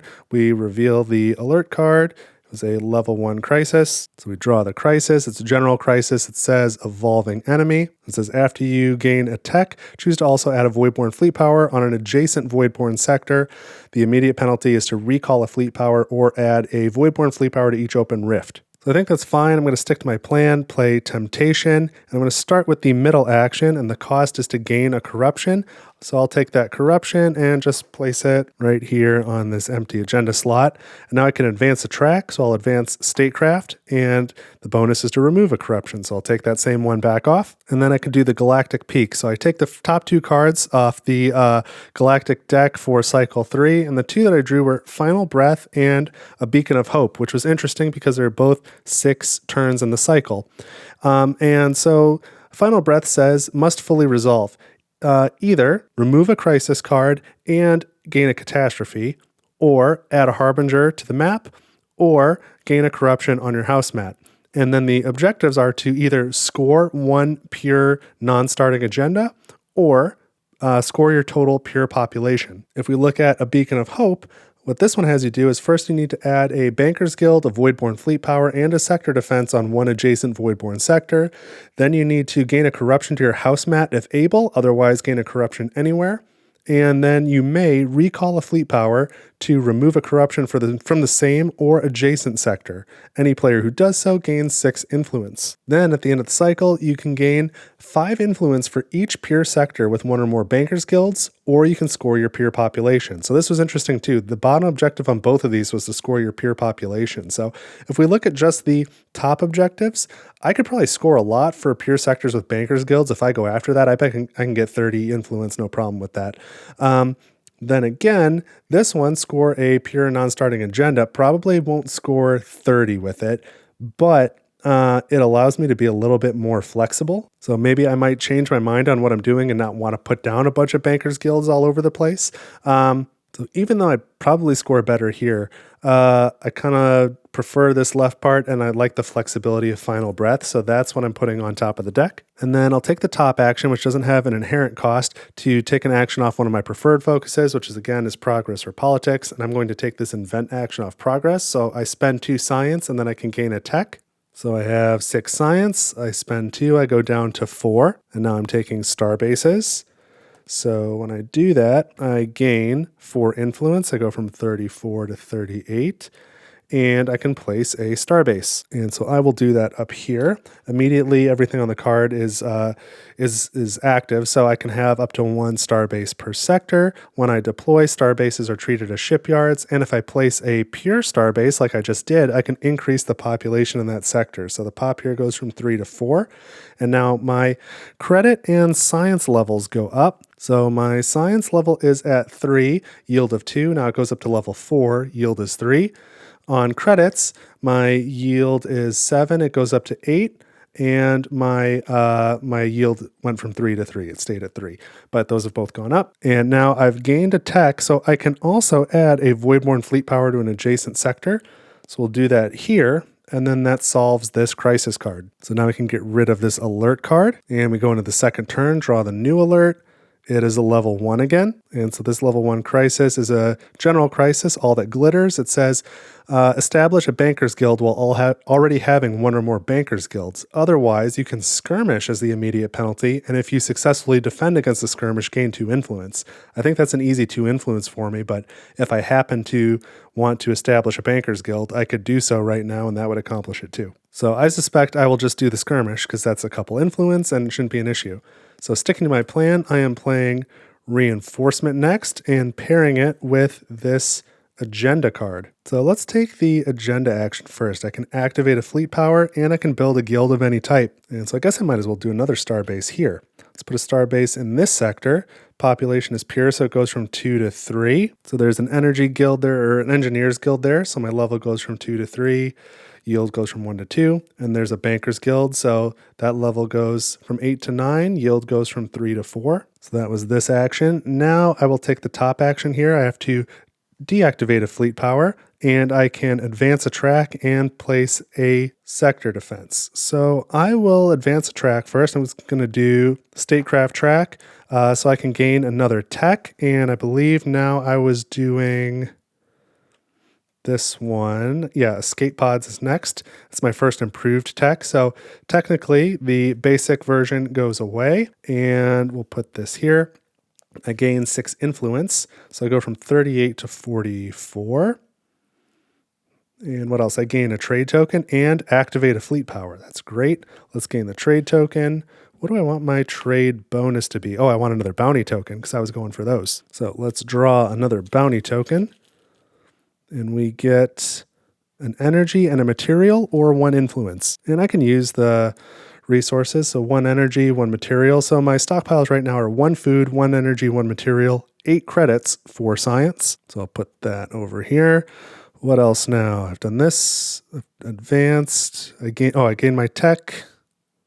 I got the immediate bonuses, and now in combat, when I have to recall a fleet power every time, I can move that fleet power back to my home sector instead of just the first time each combat. So, all right, cool. And now I'm going to take this middle action to, oh wait, I didn't finish this. I could place a sector defense too. Let's put it here because I think I'm going to leave this sector somewhat undefended. And I'm leaving this one open, that slot open, because in cycle 3, I might gain improved star bases and I might be able to put a second one there. I'd rather have 2 star bases here than here, I think. So, okay, now I'm going to take the middle action and muster. So that costs 2 materials. I've got 1 material, and then I'll spend 1 credit. So I go down to 7 credits. And now I can deploy a fleet power to each shipyard, and my star bases count as shipyards. So I can put 1 here, I can put 1 here, and 1 to my home sector. So I'll add another token, and this one goes here. That's fantastic. That went really well. So, all right, that was it for my actions. That was step 2. So now we go to step 3. Fleet tokens are okay.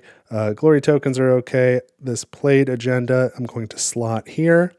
And this trade token I gained is going to go right here.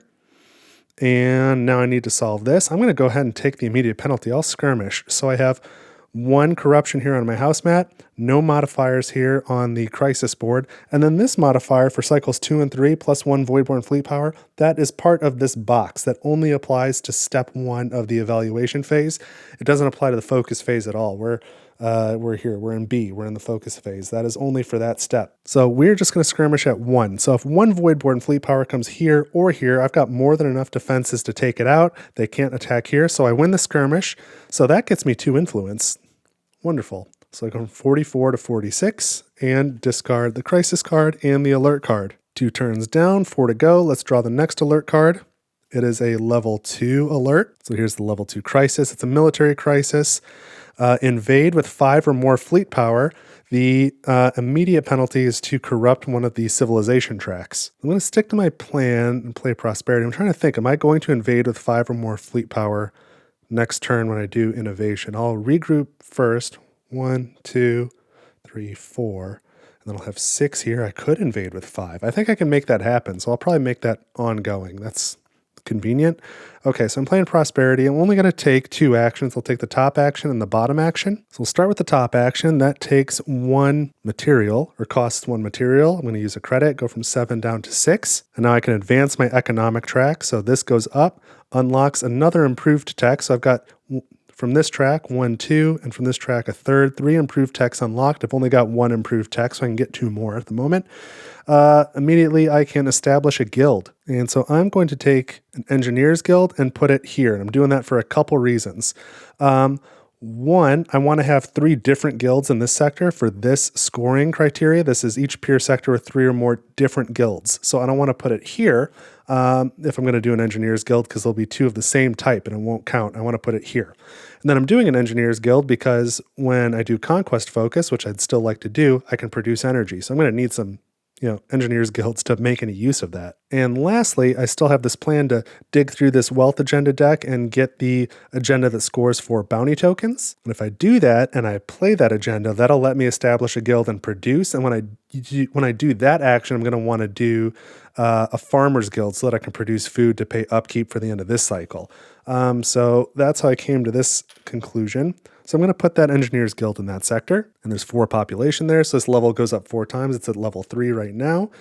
And now it's at level 7. So my yield for energy is 4. So that was advancing the track. That was this action here. Now I'm going to take the bottom action. Oh, bummer. I don't have fleet power to deactivate. So that's fine. I'll be able to handle it, but I don't think I will accomplish this invade with 5 now. But okay, that's fine. All right, so I need to deactivate a fleet power. If and only if you have no active fleet power, then you may instead recall a fleet power. So I will recall this one from my home sector and then deactivate it. And I also must pay an energy and a material. And so I have 1 energy that goes from 1 to 0. I don't have materials, so my credits go from 6 down to 5. I'm starting to burn through those credits a little bit. Now I can build an installation of any type and gain an agenda. So let's go ahead and grab a dominance agenda. I'm not real interested in the one at the top because that scores for your society track, which I haven't really moved much. And then for each of your peer sectors that has 2 or more upkeep, which I guess would be this one if I filled that installation slot, this one if I filled the guild slot, this one won't get there. I don't think that's a great one for me. Let's take 2 dominance agendas here. This one gains 5 influence if you have a pure population of 6 in one sector, whereas this one is 4 influence if you have 2 or more sectors with 5 or more population each that are pure. And then again, this one's going to be a multiplier for society track, not great. This one's a multiplier for your statecraft track. That's what I'm doing. So that's the one I want. Let's put this dominance agenda on the bottom of the deck. And this goes into hand, okay? And then I can build an installation, but I don't think I really want to right now because I would like to keep that spot open for another starbase in the next cycle. So I'm gonna forgo that.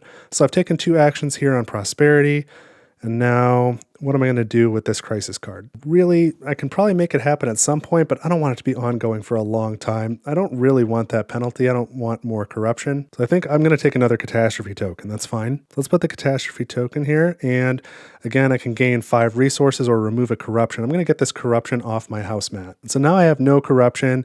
And if I get this dominance agenda down, then all of my non-starting agendas will be pure. So that's good. So this goes away. This alert card goes away. We are halfway through the cycle. Let's keep going. Next alert card, another level 2 alert. So we get a level 2 crisis. It's an economic crisis. Advance a track while that track is already corrupted. Otherwise, you can spend 4 resources.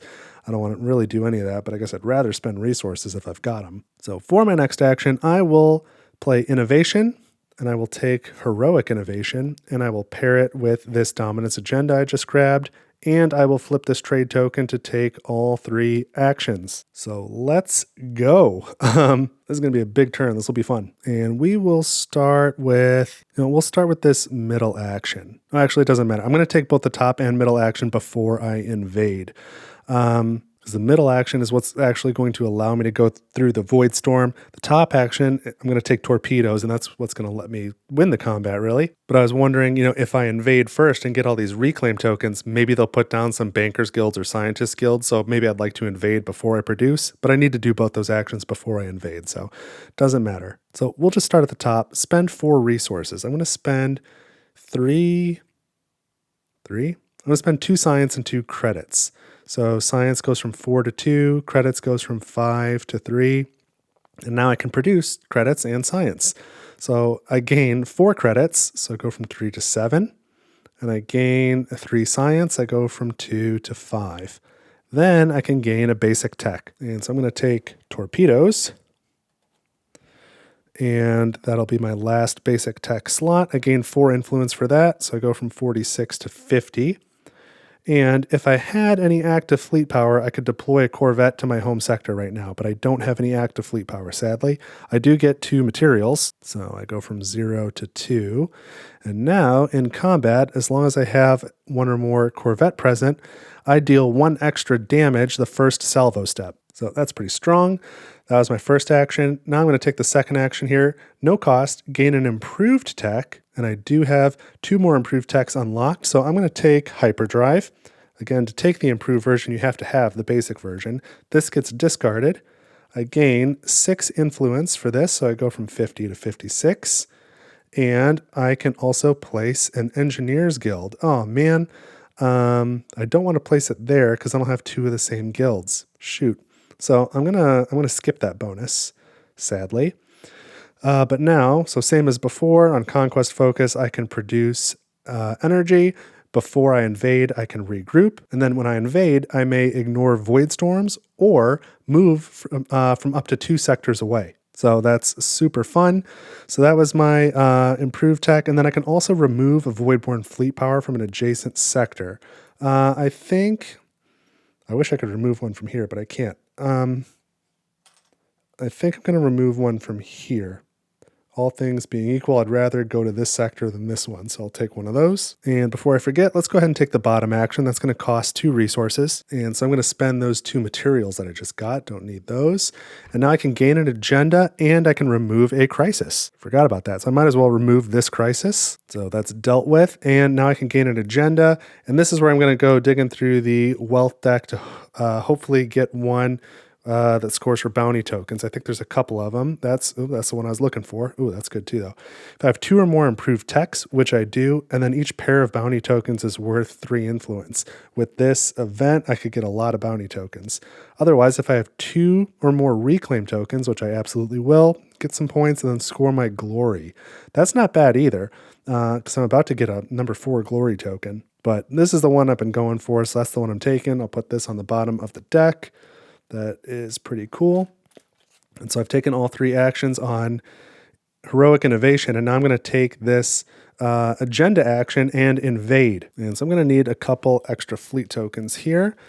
I'm invading this sector, and so these 2 fleet power are going to go through the Void Storm via improved hyperdrive, and then these 2, I'm going to go up to 2 sectors away. 1, 2. So I've got 4 fleet power in the combat. So there is a sector defense up there, so I lose 1 on the way in, but because of escape pods, it goes back to my home sector. So let's put a fleet token there. All right, and now the initiative is 3 to 3, so we fire simultaneously. So I will lose 1 fleet power, but I do have torpedoes, so the Voidborn will lose 2 fleet power. So I'm going to lose this one. The Voidborn lose 2. And now we go to the next salvo round, and the initiative is now 2 to 1. So I fire first, and the Voidborn have nobody left to return fire, so I win the combat. So now I'm going to get a lot of goodies. So that was combat in a Voidborn sector, so I add another reclaim token. I'm going to gain this glory token and score it. You do remove all installations after a combat, unless something tells you not to. And I've got to do something with that Harbinger. I'm going to put it on the economic track for now. Seems like a good place for it. Okay.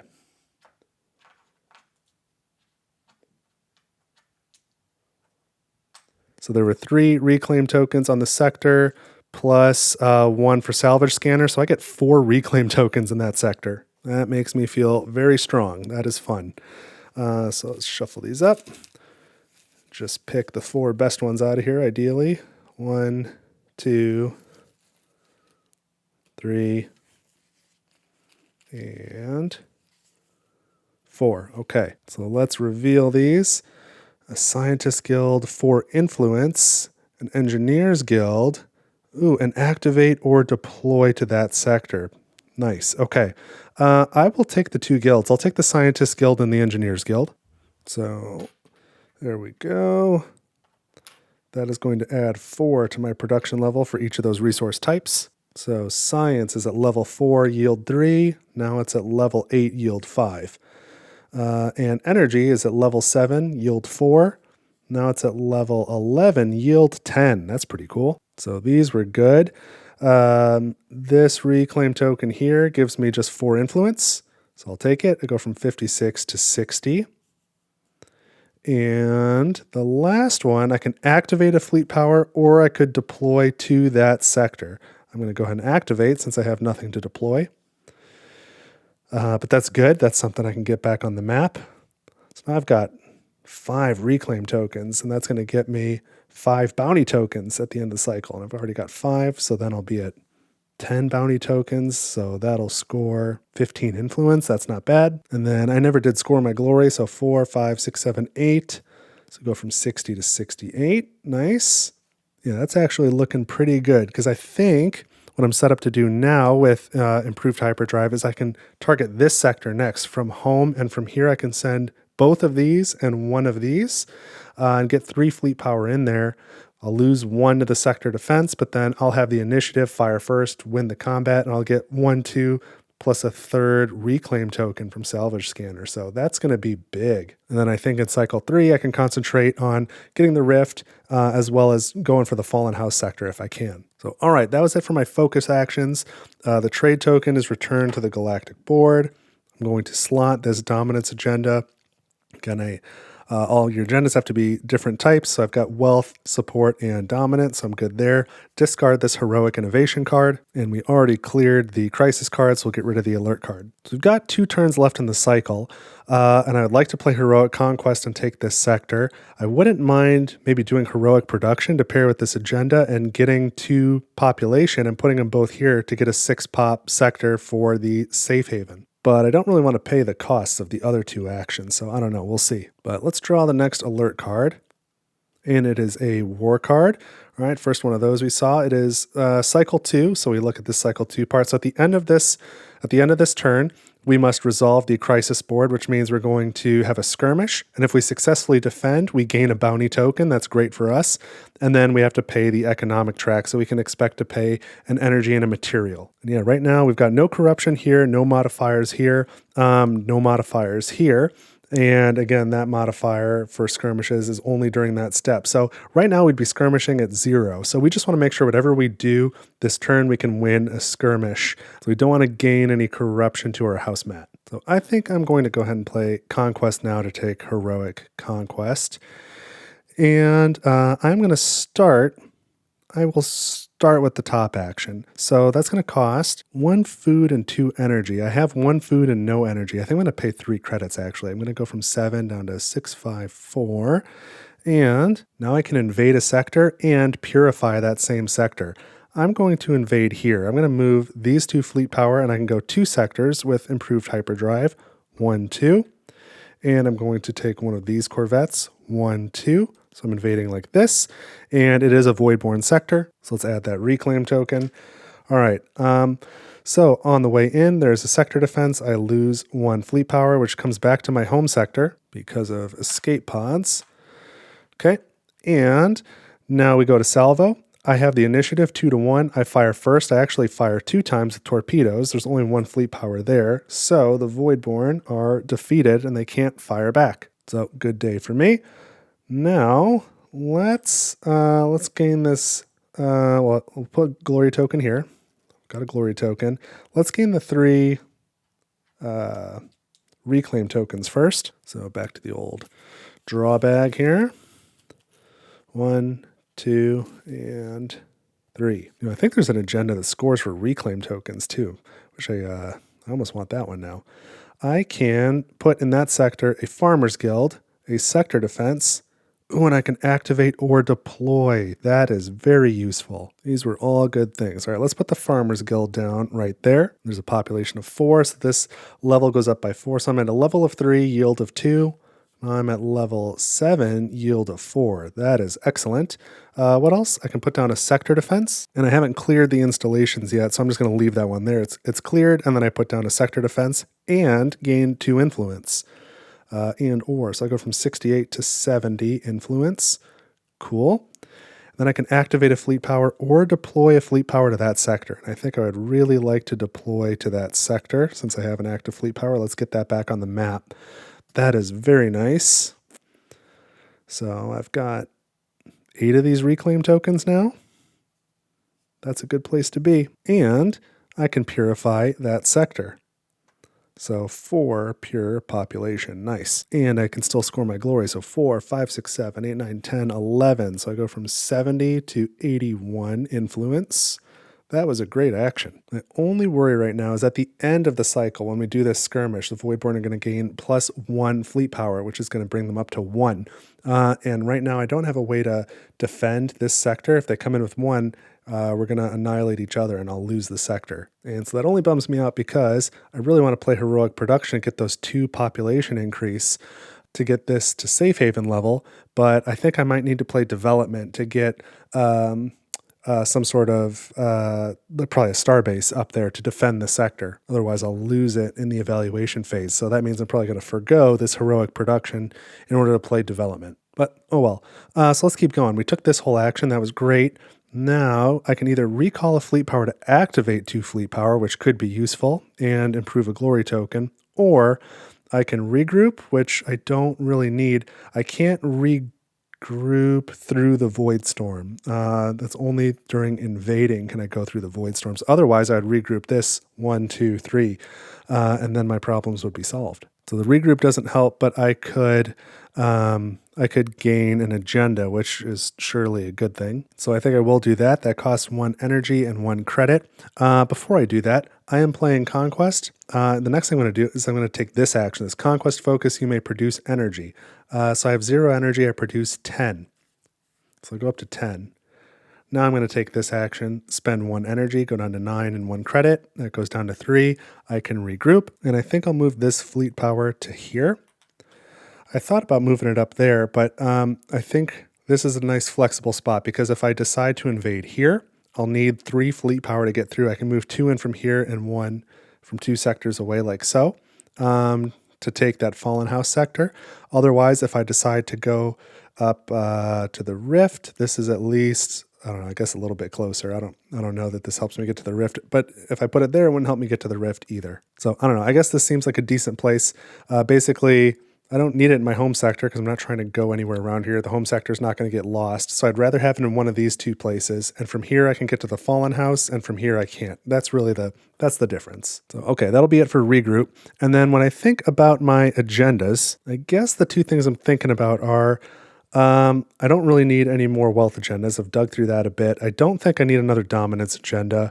That's looking pretty good. I wouldn't mind getting a trade token off of a might agenda, or I might want to play reinforcement early next cycle to try and get more fleet power out on the map to be able to take the Rift and the Fallen House. And if I'm going to play reinforcement, I might want this action to pair with it to then activate a fleet power, put down another starbase somewhere, and then get the fleet power on the map. So I do have a support agenda already slotted, and I've been really playing towards it, so I don't think I'm going to reslot it.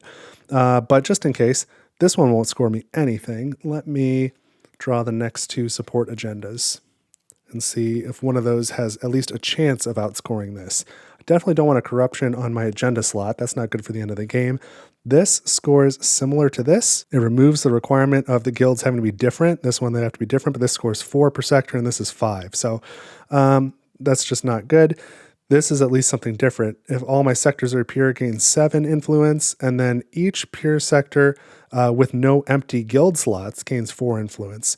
So that's sort of similar to this. It scores a little bit less, but it would let my home sector score as well. So I will take that one. If anything is going to score better than the one that I already have, this is probably it. So I'll put this in hand. That'll be for next cycle. And that was all my actions. I took these 2 actions. I had no agenda, no trade tokens. So now we're going to go here to the war to resolve the war card. So I need to first resolve a skirmish at 0 fleet power. So I successfully defend the skirmish no matter where it is. And I gain a bounty token. So that is a very friendly war card compared to the ones in harder difficulties.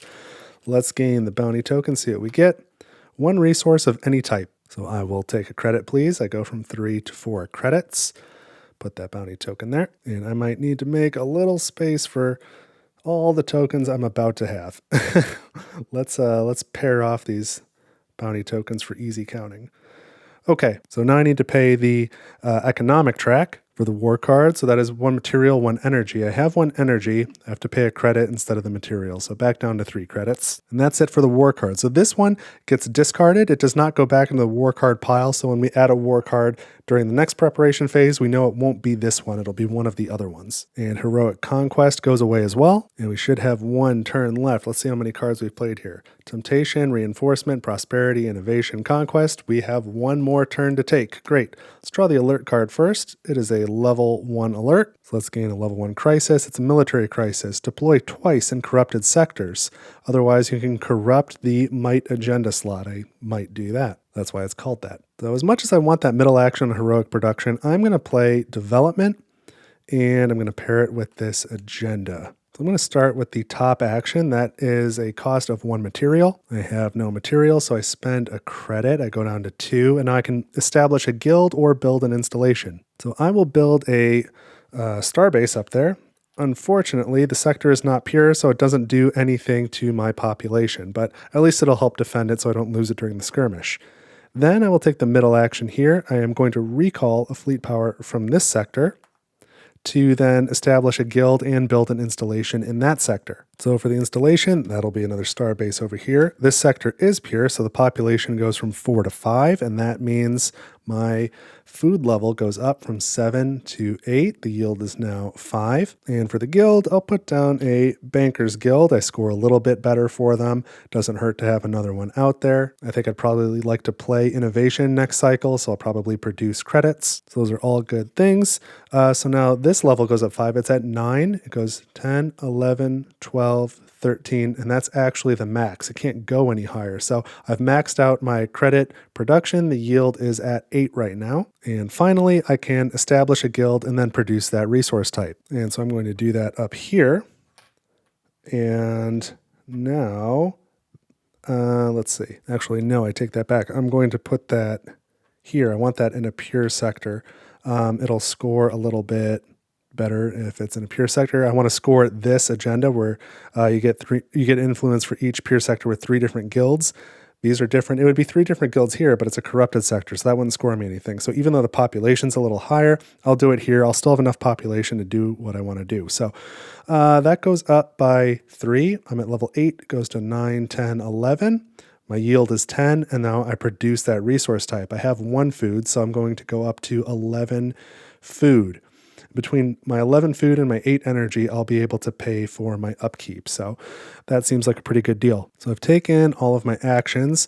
So now I need to clean up, and I am going to slot this agenda. I'm going to replace my existing wealth agenda with this new one, which will score better. So this goes on the bottom of this deck. And now I need to do something with this card. I definitely don't want it to be ongoing, because I don't want the crisis, or I don't want the skirmish level to go up. So I'm just going to take that penalty. Put 1 corruption here on the might agenda offer. This goes away, this goes away. And we are now in the evaluation phase for cycle 2. So we start up here. It's cycle 2, so we skirmish at +1 Voidborn fleet power. We have no corruption here, no modifiers here. So we're going to skirmish at a total strength of 1. If they come in here with 1, we've got 3 approach damage, so we're fine.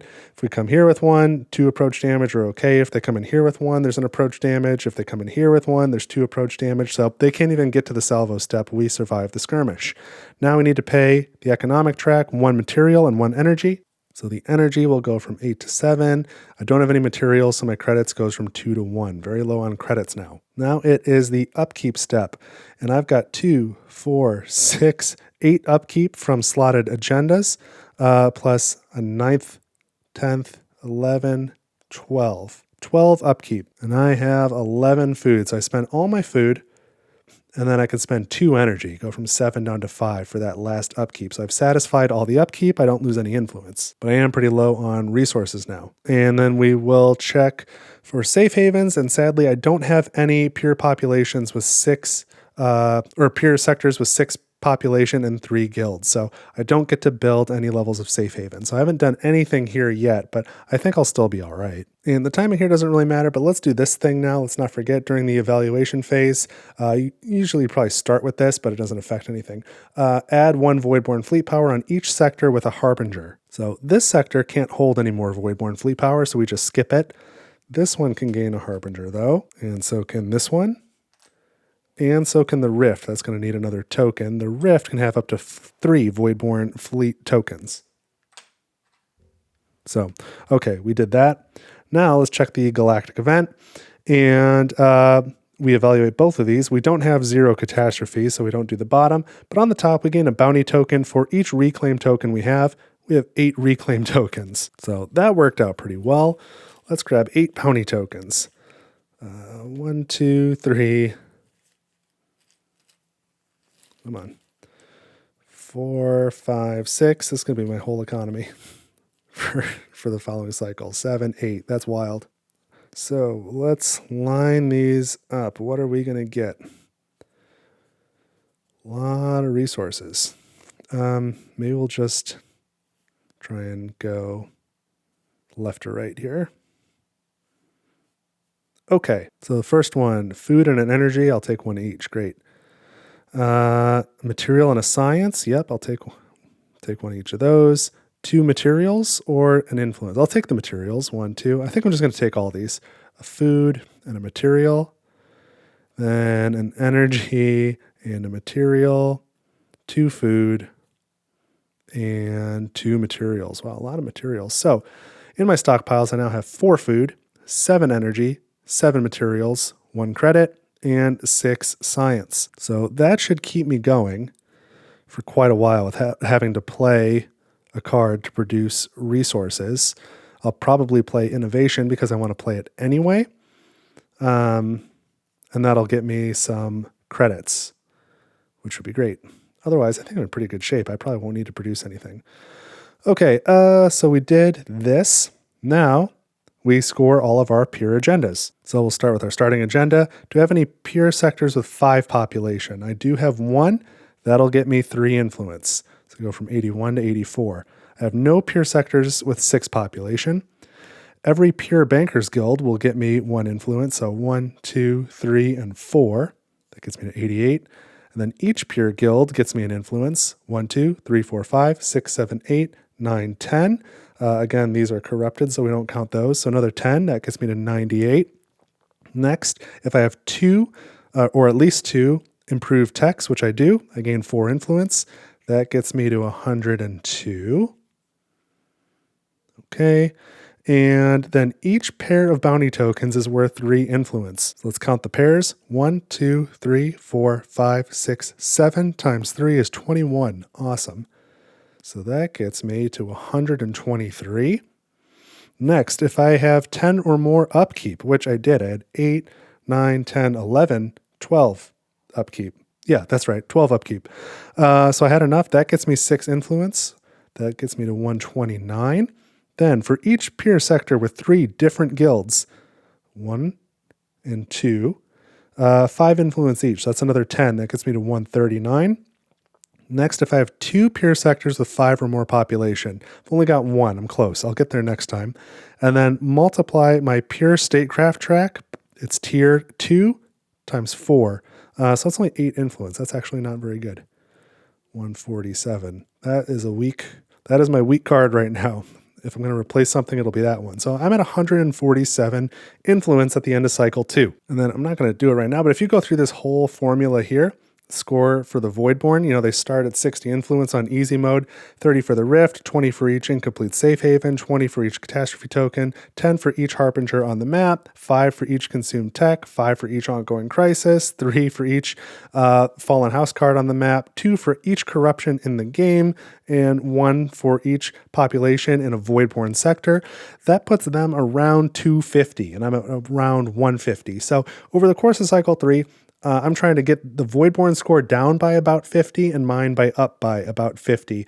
And that'll be about break even. And then whatever I can do to increase my score more and decrease the Voidborn score more will be just on top of that. So I definitely intend to close the Rift, and that by itself will be 30 influence for the Rift plus 10 for the Harbinger that's on it. That's 40 influence.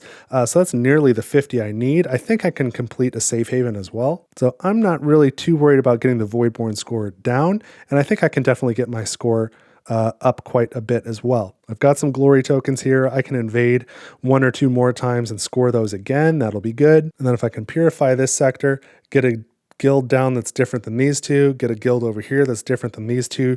Just those 2 things will get me another 10 influence. I mean, I'm planning on scoring one of these twice. If I can get a bunch more bounty tokens, that would be very helpful. I'm not really too worried about getting the Fallen House sector for the points, but if I get it, then I can open up a 6th tech slot and gain Neural Matrix, and that would be nice. I can put that Bankers Guild here. That'll take care of that sector.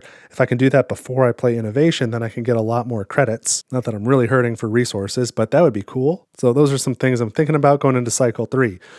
So now I'm going to do all the same steps I did between cycles 1 and 2, but this time I'll do it off camera, but I will refresh these Heroic Focus cards. I've got 4 left. I'm going to take the next 3 off the top of the deck, and the last one's just going to be discarded. We won't see it. I'm going to leave these 2 alert cards here, add 4 level 2 alert cards and another war card and shuffle them up. And then I'm going to clear these 3 techs. They just go away. They're out of the game, and I'm going to have the other 4 improved techs will be there on the offer, and then we'll bring out the next Galactic event card, which we already saw, so we kind of know what's coming. And my focus cards will go right back into my hand. So I will see you in just a second when all of that is done. Stick with me. All right, so I'm back. That wasn't too bad. I think I may have forgot to mention that I also removed a trade token as part of that whole preparation phase. So we are ready to go now. We've got 6 turns this cycle, and we need to start with doing one of these things. So we can either gain a catastrophe token and remove a crisis card. There's no ongoing crisis, so that seems like kind of a waste. But the catastrophe token, if I place it, you do get the bonus. So I can remove a corruption or gain 5 resources, but I just don't think that's worth it. I might want that catastrophe to deal with a crisis card later in the cycle. So I don't really like that. Next, I can place a Harbinger on the map. That's just another 10 influence for the Voidborn. That might be the way to go. The only Voidborn sectors already have Harbingers, but you can have more than 1 on a sector. So if I do that, I might put it on the Rift, knowing that I'm going to probably go for the Rift by the end of the game, and that'll get 2 Harbingers off the map. It'll be 2 that I have to deal with here on the Crisis board, but I think I've got the space for it. Or the third option is I can place a Corruption on my house mat somewhere. And I'm not sure there's anywhere I really want it. So I think I'm going to go with option 2. And you know what, now that I think about it, I'm going to place the Harbinger here.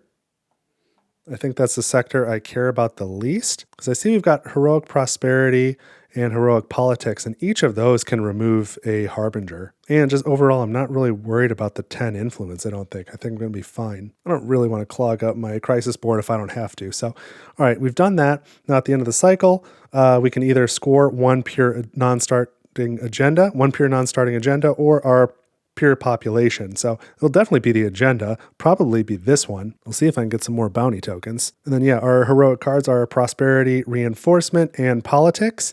So heroic temptation is the one that we did not see this game. So I did say I was probably going to start with reinforcement. That's why I grabbed this card. That would let me activate a fleet power and put down a installation somewhere. And then there's heroic reinforcement, so I could activate a second fleet power before deploying. So that's really nice. I can get the fleet power into good positions. Now, it might be nice if when I put down an installation, I could put down a star base. So if I can get improved star bases, then I can have 2 star bases per sector. And when you put a starbase down in a corrupted sector, it purifies it, which is real nice. And man, I gotta say, heroic politics looks great. If I can move up on this track Get it into tier 3. That helps for scoring. I don't think I'm going to get it into tier 4 because I don't know that I've got enough fleet power to deactivate. But then again, if I play Conquest, I can take the top action to invade maybe the Fallen House sector, take the bottom action to activate a couple fleet power.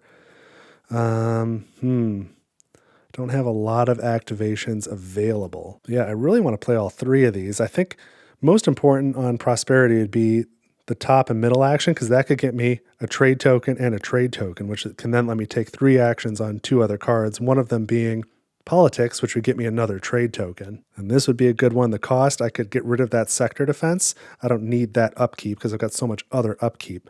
So that would be nice. And so I'd like to take those 2 actions, probably just those 2, but all 3 would be fine here. I could corrupt, like say this sector, and then if I had star bases, build a star base as one of my installations, which would then purify it as long as it's improved. So that would be cool.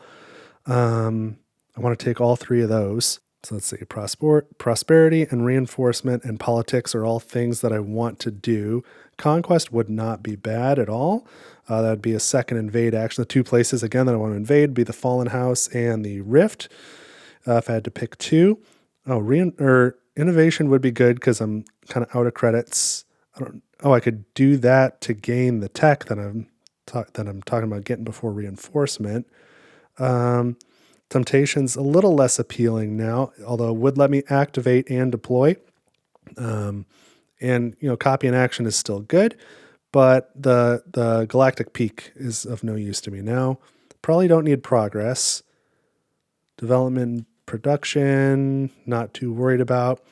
So 1, 2, 3, 4, 5. These 5 cards out of these 6, I feel like I'm going to do for certain. So that's pretty good. Let me think about the order now. Innovation seems like a good start. I wish I had a trade token though, but I could gain the Starbase's tech and I could get a bunch of credits, and that would be helpful. It's always great to get an agenda when you can though, but let's say that I don't. Then I can follow it up with the heroic reinforcements. And I would not have a trade token, but that would be okay. I don't really need to take the top action because regrouping is not that useful to me since I have hyperdrive. It would be nice to advance on my lowest track, get one of these pure populations up. I could get that to 6 or get that to 5, which would get me closer to some of these safe haven requirements. But then again, if I don't do that, if I just do these 2, I can activate and deploy, and that would give me 2 more fleet power on the map. And then I could take this bottom action and I could but then I couldn't get that pop up to 6. But still, it would eliminate a corruption. That would be good. Maybe I'd rather do that here, get this population up to 6 for sure. Get rid of a crisis card is always a nice thing. Then if I play Politics, will I be able to take out the Rift at that point? My 2 extra deploys, I'd probably put them here. So I could invade the Rift with 1, 2, plus this one, plus 3. It is adjacent though, so I could remove a Voidborn fleet power. It'd be 3 to 3. I'd lose 1 on the way in to the sector defense. They would have initiative. They'd fire first. Then it would be 3 to 1. I would fire back with torpedoes. It would be 1 to 1. So that's close. I can't quite take the Rift yet. All right, so let's back up. Let's start with innovation again. Get the star bases. Let's say I play Conquest second, and I use Conquest to activate 2 fleet power before I play Reinforcement. I guess my other action on Conquest could be an invade action. Is there anything else I could invade? No, I won't be able to take either of these sectors without abandoning something. Actually, I can't take that either, so I wouldn't even take the top action. I could produce energy, gain an agenda and activate 2 fleet power, which is good. And I could pair this agenda with Conquest, and my next agenda could also be a support, and I could play it with Reinforcement to activate more fleet power. So let's see, I've got 1 active fleet power. That would give me 2, 3, 4, 5 active fleet power, and then I could do this. And that would give me a 6th. Then I can get a lot of fleet power out. Then I can do Politics for sure. But I did want trade tokens along the way. Could I sneak Prosperity in there somewhere to get my trade tokens? Because that would get me 2 trade tokens, and I would use one of them. If I use one on Reinforcement, I can get at least one of these sectors up to 6 population for a safe haven. I don't necessarily want to do that, though. I definitely want to use one on politics, and then I'll still gain another one. So then I'd still have 2 more. So I've got more than enough, so I might as well use one on reinforcement. All right, so let's just say I do prosperity after innovation. Then I hit conquest, reinforcement, politics. If I close the rift with politics, you know what I could do is I could play temptation maybe at the end to copy from a preferred focus, and a preferred focus is politics.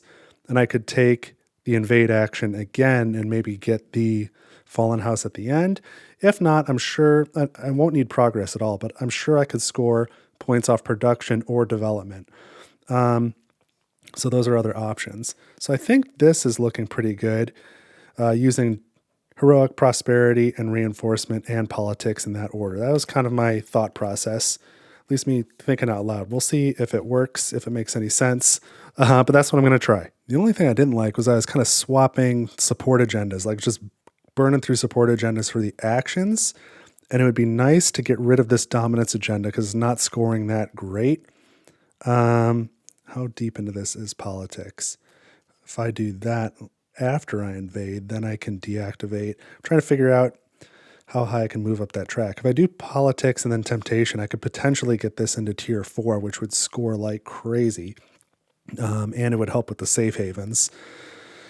I don't think I need to quite figure that out yet. But because my invades are towards the end, but after I take that invade, if I take that, I can move up. And then, I can move up again at the end. Something to think about. All right, let's see how this plays out. I haven't calculated that out, down to the exact action and the penny, but I sort of have a plan. So I might need to pivot, but let's go. We start with a level 2 alert. Let's draw a level 2 crisis. We get a military crisis, extended conscription. Take the action on a support agenda while already having 2 or more active fleet power. That is sort of similar to what I am trying to do. Not until like turn 4 of these 6 turns, though. So that'll be here on my track for a while. If another war card comes out, that'll be something to contend with. But I think it's better than putting a corruption on my house mat on an agenda slot, and I don't think it's worth taking a catastrophe token for. So I will probably make that ongoing and accomplish it in a few turns. Let's start with innovation then. And I'm definitely taking the middle action. So that is going to cost me 2 science. I go from 6 down to 4, and now I can gain a technology. And I do have 3 unlocked improved techs, and I've only used 2 of them. So I will take star bases. So star bases, the basic version goes away. And the improved version goes here. I gain 6 influence. So I go from 147 to 153. And I can place a star base. I may have up to 2 per sector. When I deploy, shipyards count as, or star bases count as shipyards. And when I place a star base, if it's in a corrupted sector, I can purify it. Otherwise, I can raise the population. So let's put that right there and purify that sector. All right, that seems pretty good. And I think I really need the credits, so I'll probably do the top. But man, it would be good to gain an agenda. Because the next thing I wanted to do is play prosperity. If I had a might agenda, I could advance this track. I don't think I need the trade token. I've got enough trade tokens coming by playing prosperity. But if I can get, that to 6, that would be good. Or if I can get that to 5, get that to 5. Then I can put another star base there and get it to 6. I don't know. So that would be helpful. Otherwise, support,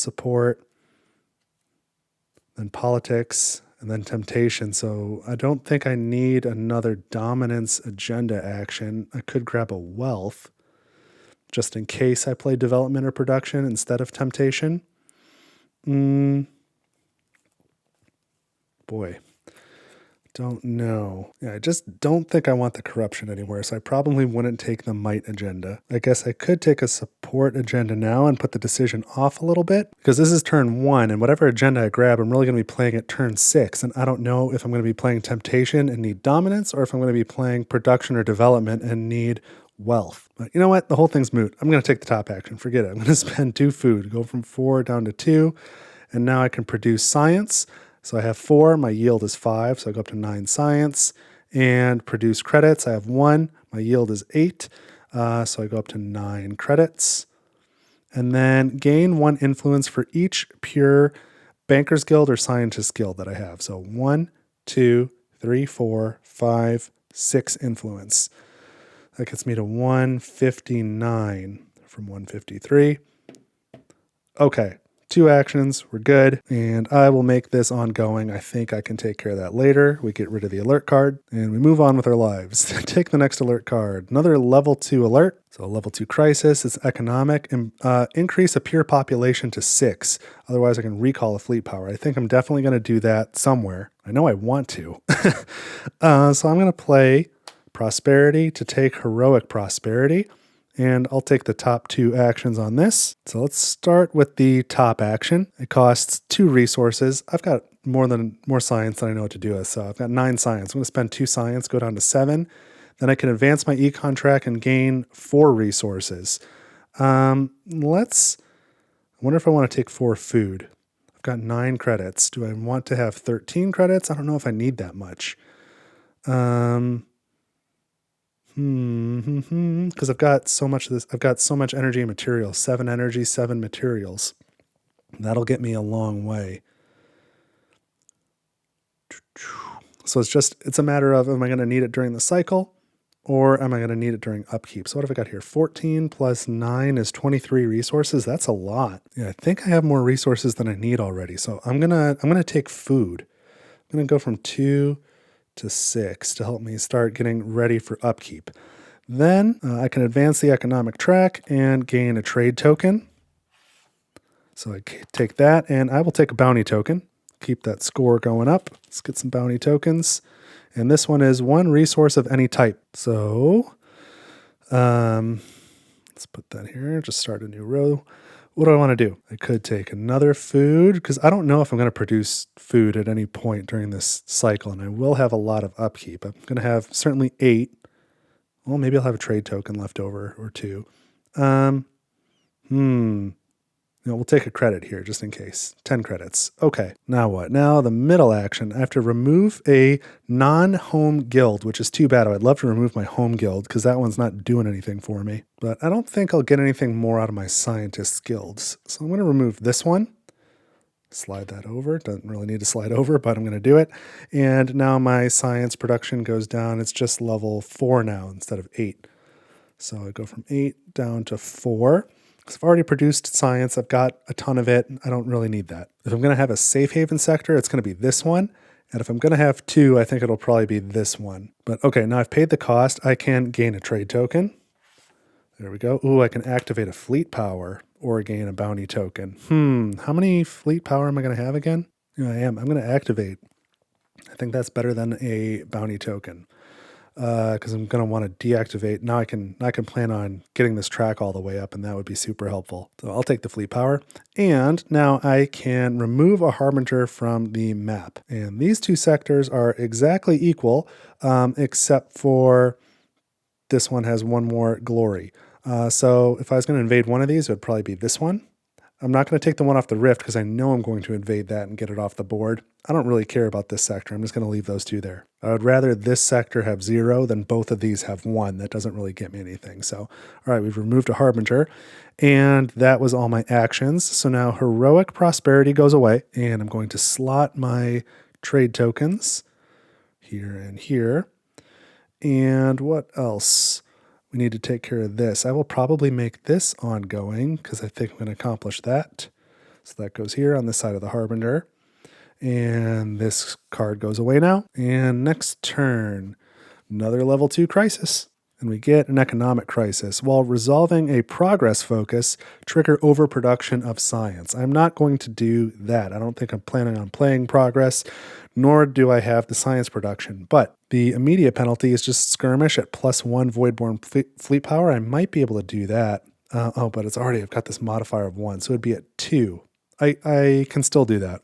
And then if I successfully defend, add a sector defense to an adjacent Voidborn sector. So I've got a couple sectors I can dump that in. That's not a big deal. I could put it there. I could put it here. So I'll probably take the penalty. Let's keep going with the plan. So I'm playing Conquest and pairing it with this support agenda. And let's start with the agenda action. I can activate a fleet power and I can build an installation. And I'm going to put that installation here. Hold that thought. I'm putting the installation there, but pause for a second. What is it? I guess I'll finish what I'm doing. Okay, put this here, and the sector is pure, so I can raise this population from 5 to 6. That will raise production on food, which goes from 11 to level 12. I'm already maxed out for credits, so that doesn't go up. I have done a couple things now. I have activated a fleet power. I just did that while already having 2 or more active fleet power, and I did that using a support agenda. So actually this goes away immediately, and I just increased a pure population from 5 to 6. So this goes away. So that was a great action. That got rid of 2 crisis cards at once. And that makes that skirmish even easier. Okay, cool. So that was my first action, was my agenda action. Now I can take 2 actions off of Conquest. I'm going to start with the bottom action. So spend 3 materials, go from 7 down to 6, 5, 4. And I can activate 2 fleet power. Now I've got 5 active fleet power. This is rapidly swinging in my direction. And then I don't really feel like regrouping is going to help. I don't have anything I can invade right now. So we'll still get the agenda. We'll take that middle action. That's 1 energy and 1 credit. Spend the energy, goes from 7 to 6. The credit goes from 10 to 9. And I can also move a corruption. I don't actually have any corruption anywhere, so I've got nothing to move. But I will still take another support agenda. I think that is still useful. And I don't want the 1 on display, so I'll take the top 2. And have less than 6 upkeep. That's not going to happen. Pairs of pure engineers guilds, that's good. But let's see, that would get me 5. If I put another one, I can get 10. That's not that great. Pure sectors with at least 1 scientist guild won't score me anything. I've got the food yield, so that's worth 7. What did I say this is? Currently 5. So these are both bad for me. I'm not going to slot them, but I guess this one is actually a little better. 3 or more pure farmers guilds. I do have that. Okay. I can't move a corruption, so I did this, and I did this. That's it. I don't think I'm slotting this. This is going to do better. Well, maybe. Let's assume I get 1 guild down here. I think that should be doable somehow, some way. I should get a guild down there somehow. Then this would score me. This one would score me nothing. 5, 10, 15. Whereas this one would score me 4, 8, 12, 16. And then plus another 7 if I keep all my sectors pure. And this is plus 6. This one might get me like 2 more influence than this one. I am going to replace.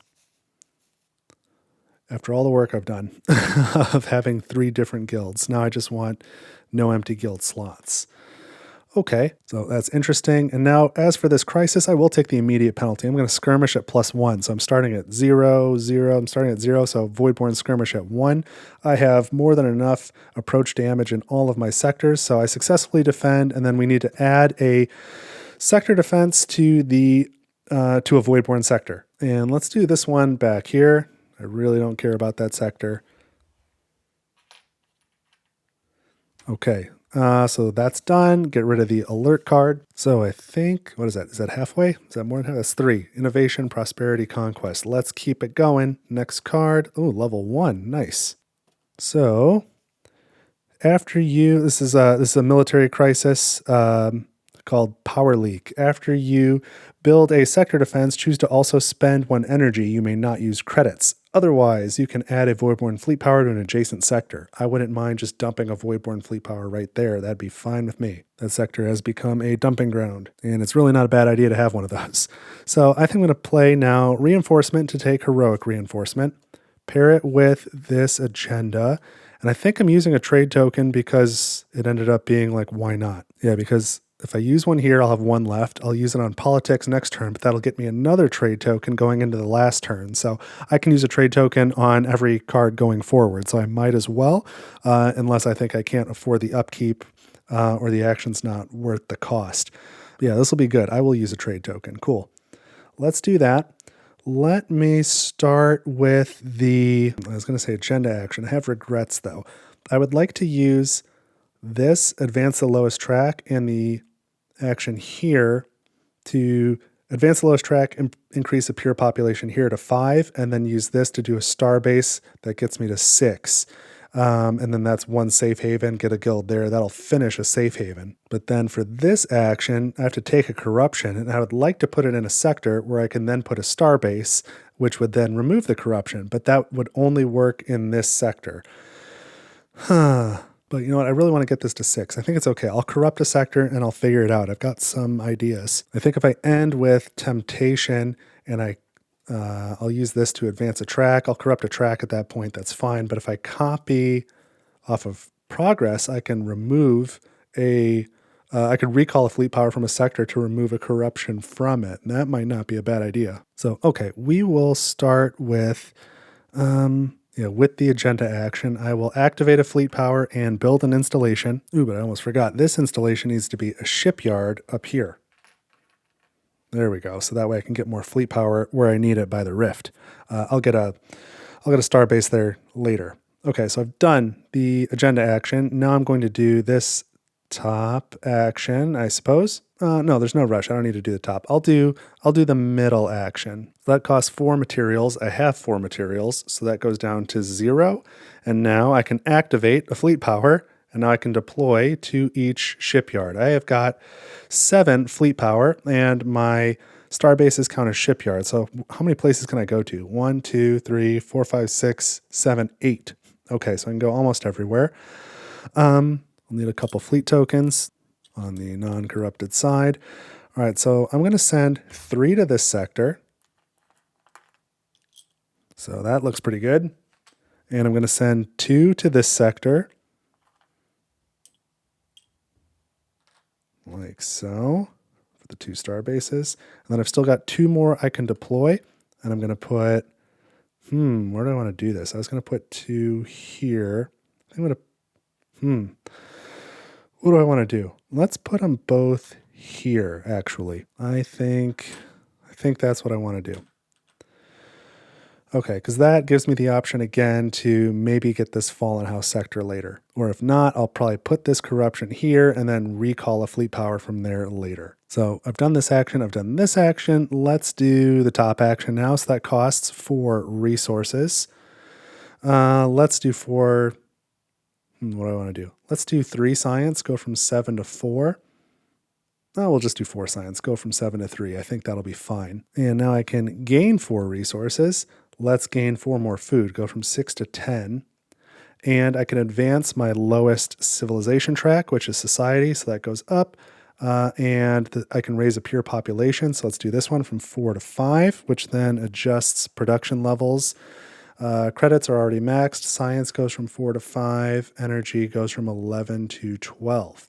Okay. Oh, and I am realizing I played Conquest already and I didn't produce energy. What a fool. That's too bad. I forgot to use that hyperdrive ability on Conquest. I'll tell you what, I have not spent any energy since playing Conquest. I'm going to mulligan it. Go ahead and stop me. So I was at, what was I at energy-wise? 3, this was at 4, so 7 plus another 4 is 11. I would have produced 10. I had 6, so that would have been an overproduction at least. That gets me 3 influence. 1, 2, 3, 162. Don't get a double overproduce though, so I guess it doesn't really help that much. And now this level goes up to 12, right? Now it's 3 and 5 is 8, 9, 10, 11, 12. Yeah, so, okay. I've got a ton of energy at least. Knowing that, I would have spent 4 energy instead of 4 science though. Let's bring that back to 7. Bring that down to 11. Okay. That's better. That gives me maybe a chance of double overproducing if I were to somehow play production, which I don't plan to play. So anyway, I've gotten my 4 resources. I've advanced my lowest track and increased the population, adjusted my dials accordingly, and then I can regroup. I don't think I want to move anything around. I think these are both isolated. They have nowhere to regroup, and I think that's how I want that. So, Okay, now I can take this final action, this bottom action. So the cost is to gain a corruption. Let's do that. And now I can build 2 installations. Man, I've only got a slot for 1 though. That stinks. It's inefficient, but I really, really want it. So I'm going to build my second star base here. The sector's pure, so population goes up to 6. So that will affect my levels again. Science goes up to 6. Credits are still maxed. Energy is now maxed. So I've finally got a pure 6 population sector with 3 guilds. I'll soon have a second, I imagine. So I can't build the second. And I'm not doing that. So, all right, let's clean up. Trade token goes back to the Galactic board. This agenda I'm certainly not going to slot. And the current crisis, I am just going to put a Voidborn fleet power on an adjacent sector. So I'll go right here. And that goes away, and we discard Heroic Reinforcement. Getting close to the end. Next alert card, level 2 crisis. All right, and we have a general crisis. This is the way. Take all 3 actions of a preferred focus. Or I could decrease a pure population that is not my home sector by 1. Okay. Well, this is an interesting one because I'm going to play politics to gain heroic politics. I'm going to take all 3 actions, but so politics is a preferred focus, but this is heroic politics. I'm not certain that this icon counts for that. I'm going to say not because that's the same icon on Temptation where you would copy from a preferred focus. So I don't think that counts. So I will probably end up taking the penalty, and that's fine. So let's start with the bottom action. I'm going to remove a non-home installation. Let's, you know what? I might leave that sector defense. I'll get rid of that shipyard up there. I really don't need that anymore. Okay, and then I can remove a corruption from a sector. So we'll do that here. Pure again, and I can remove a Harbinger. And so let's get this one off the map because I don't intend to get it any other way. And now let's take the middle action. That's going to cost 2 energy. I go from 11 down to 9, and 1 science, go from 7 down to 6. And I can remove a Voidborn fleet power from an adjacent sector. Well, I'm adjacent to the Rift, so let's remove that Voidborn fleet power. And I can invade. So I want to invade with the minimum amount. I'm going to move in these 3. These are too far away, 1, 2, 3, but these can come in 1, 2 using, again, improved hyperdrive. How many do I need? I think just 1. I'll math it out. So I lose 1 on approach to the sector defense. And that goes back to my home sector because of escape pods. So now it's 3-3. The initiative is tied, but I have torpedoes, so I fire twice. And the Voidborn fires once. Again, that goes back to my home sector because of improved escape pods. So I've got those 2 there. And now I have the initiative. I fire. And that is it for combat. Okay, so I win the combat. And in the Rift, no less. Let's grab this Harbinger. I'll put it on the economic track because I'm feeling pretty confident about that. And now, well, a couple things. I still gain 1 of these because of Salvage Scanner. I get to flip the tile over, and I get to remove a corruption or gain 5 resources of any type. I don't have any corruption to remove, so I guess I'm taking the resources. And I've got 10 food. You know what? I'll go up to 15. I should be plenty covered with food now. So we'll flip this over.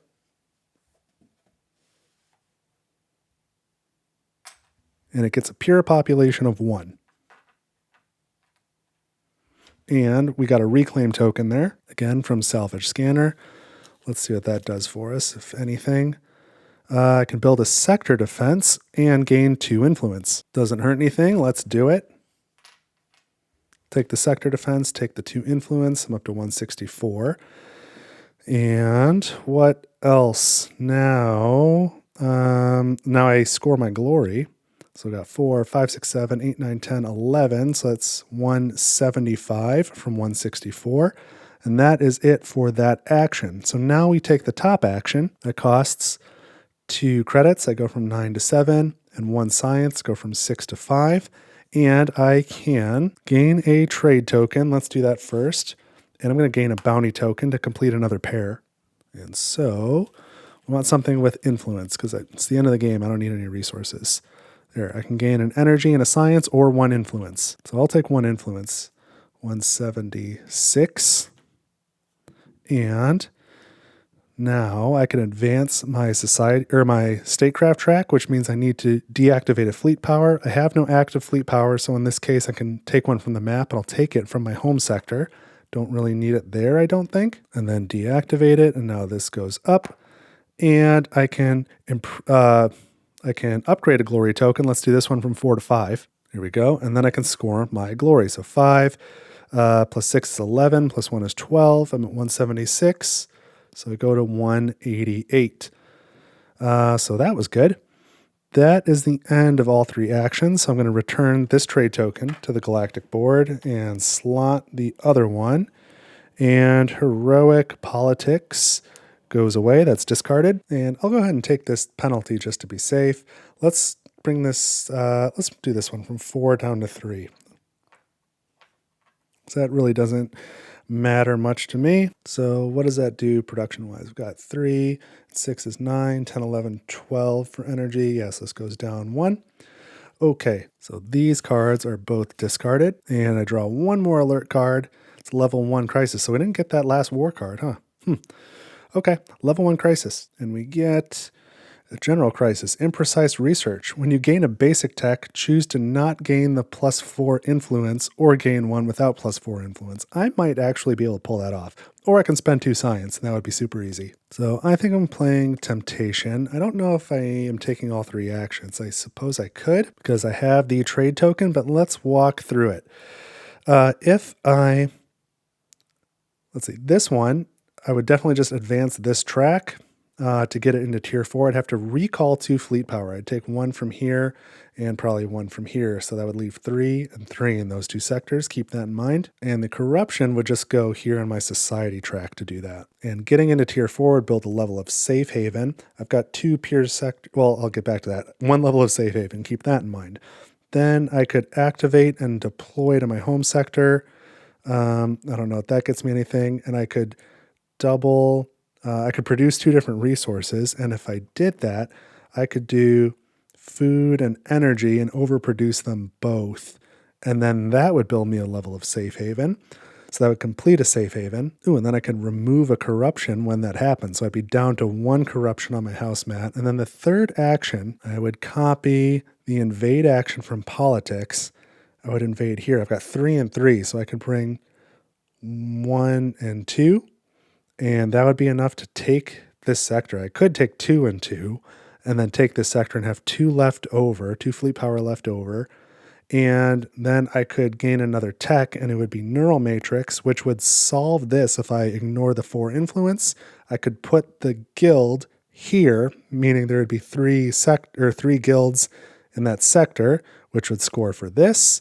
And then I would have 2 sectors that are pure with 6 population and 3 guilds, which would complete the other safe haven. So yeah, I don't think I'm going to find a better chain of events than that. That's definitely what I'm doing. So I will take all 3 actions. Okay, nice. So I'm going to complete both safe havens. That'll be 40 influence by itself. The second one, I'm sure I can remove the other corruption. I'm sure it'll be a harbinger though, so that'll be another 10. So that's like a net 50 influence. That's going to be great. Okay, let's do all the things I just said, and we'll just do it in that order. We'll start with the middle action. I gain a corruption. I'll put it here on my society track to then advance any track that I want. I'm going to do statecraft, which will cost me, I have to deactivate 2 fleet power. So I have no active fleet power, so I'll recall 1 from my home sector and 1 from that sector. Okay, and then deactivate them. And so now I can do this, and now I can score 1 pure non-starting agenda. So which one of these is going to score the most? This one's going to score 4 plus 16, so that's 20. This one would score 1, 2, 3, not yet. Oh, maybe I should do that first, and that'll score more. 1, 2, 3 is 12.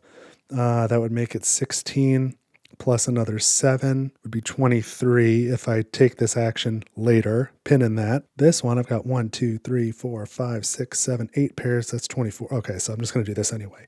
3 times 8 is 24 plus another 4 is 28. Definitely that one. 28. So I'm at 188. So that's 198, 208, plus another 8 is 216. Great. So that's what I get for my reward for getting into that tier.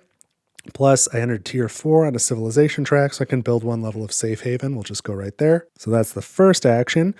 I'll take this action second. I need to gain a corruption. We'll put it here on my economic track. And I can activate a fleet power, deploy it to my home sector. Not really sure why I'm doing that, but sure, that's fine. Oh yeah, that'll still help. That'll help. And then I can produce 2 different resources. And we will produce... I'm at 9 energy and I can produce 12, so that overproduces. I'm maxed out on energy. That's 3 influence. I'm up to 219. Can I do that with credits? I'm at 7 and that would produce 8. So that would just only get me to 15. It wouldn't overproduce. That's too bad. So I'll just do food then, which is already maxed. I'm at 15, produce 12. That's an overproduction. So I go from 219 to 222. And I've overproduced twice in the same focus, so I can build 1 level of safe haven.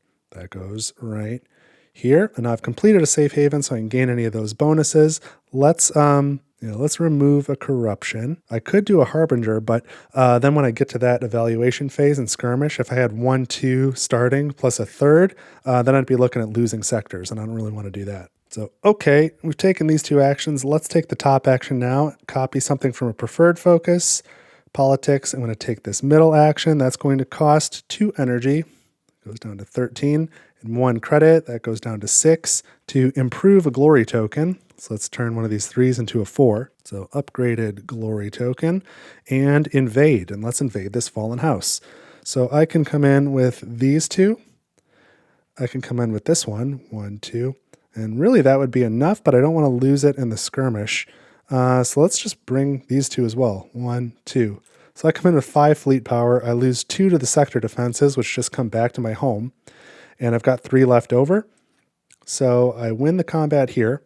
I gain this glory token, score my glory. So this is 10, 14. I'm at 222, so that's 226, 236. Okay. And what else? I can spend a material to build a farmer's guild in this sector. Do I care about that? We've got plenty of credits. Let's just do it. I have no material, but spend 1 credit, go from 6 to 5, build a farmer's guild. I don't think that'll do anything for me. It doesn't adjust my production dials at all because food is already at its max. But it's possible that maybe by completing that safe haven, I remove a corruption and score 1 point for it. I don't know. We'll go ahead and do it.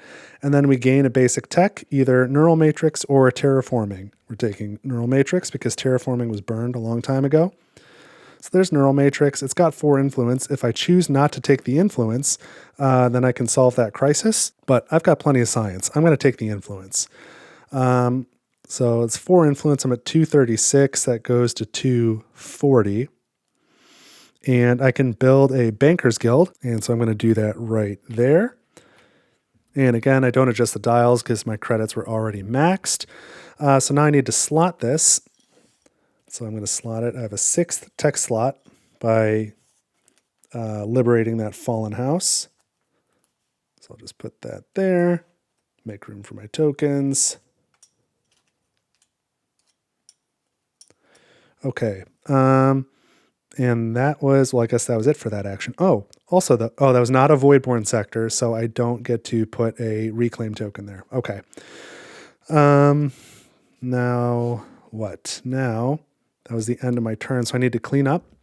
So the trade token goes back to the Galactic board. Fine. I have 5 glory tokens, and you can only have a max of 4. So I've got to discard 1. Let's discard the 1 glory token. And then as for this crisis, I will go ahead and pay the 2 science. That doesn't bother me. Go from 5 down to 3. And these cards go away. So we did it. That was all 6 turns of cycle 3. We did innovation, heroic prosperity, conquest, heroic reinforcement, heroic politics, and temptation. So now we go to the evaluation phase, and we need to start by resolving the board here, the crisis board, and we're in cycle 3. We're going to skirmish at +1. We're starting with a value of 1. I've got a corruption here. Nothing over here. Ooh, although, pause, let me think about this. If I hold this sector, I will have a corrupted population, or a corrupted sector, and then this isn't going to score me. It might be better if I let that sector get abandoned. So to do that, I would just invade it with less fleet power. I would leave one behind here and one behind here when I did my invasion. This is what I've got the sector with right now. I think that's actually better for me. Okay, so now we resolve this at 1, 2 fleet power, the Voidborn have. So if they come here with 2, there's 3 approach damage, 3 approach damage here, 2 approach damage here, 3 here. If they come in here, they lose 1 on the way in, and then I've got the initiative 2 to 1, and I fire first, so I win that combat. If they come in here with 2, then they have the initiative, they fire first, I lose the sector, and believe it or not, that's what I want. So let's lose the sector. I lost that fleet power in combat. I have improved escape pod, so it goes back to my home sector. And now this sector is abandoned. We had corrupted if it wasn't corrupted. We leave the guilds. We add 2 Voidborn fleet power and a bounty token. And I, because I lost a combat to the Voidborn, need to discard a glory token. We'll get rid of this value 1 glory token. Totally acceptable. Okay, that's actually better for me. So now, that was a skirmish. Now I need to pay the economic track. That's going to be a material, an energy, and a science. I've got the energy, 13 to 12. I've got a science from 3 to 2. And you can use credits here. I don't have any material, so credits goes from 5 to 4. That's great. Now we go to the upkeep step. So I've got from my agendas 2, 4, 6, 8, and then 9, 10, 11, 12, 13, 14, 15. 15 upkeep, and guess what? I've got 15 food. So I spend all my food, upkeep is satisfied. Now we check safe havens. We look for pure sectors with 6 population and 3 or more guilds. I've got 1, 2 of those sectors. I can build 2 levels of safe haven. Here's 1. To build the second, I'm going to have to recall from the map to deactivate to build.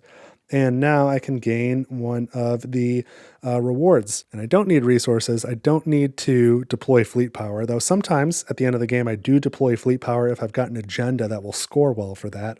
I could remove this corruption, but it's not really going to matter for me. I guess if I had held that sector, I could have removed a corruption that way, but it wasn't going to really help me much. So I think I'd rather just remove a Harbinger.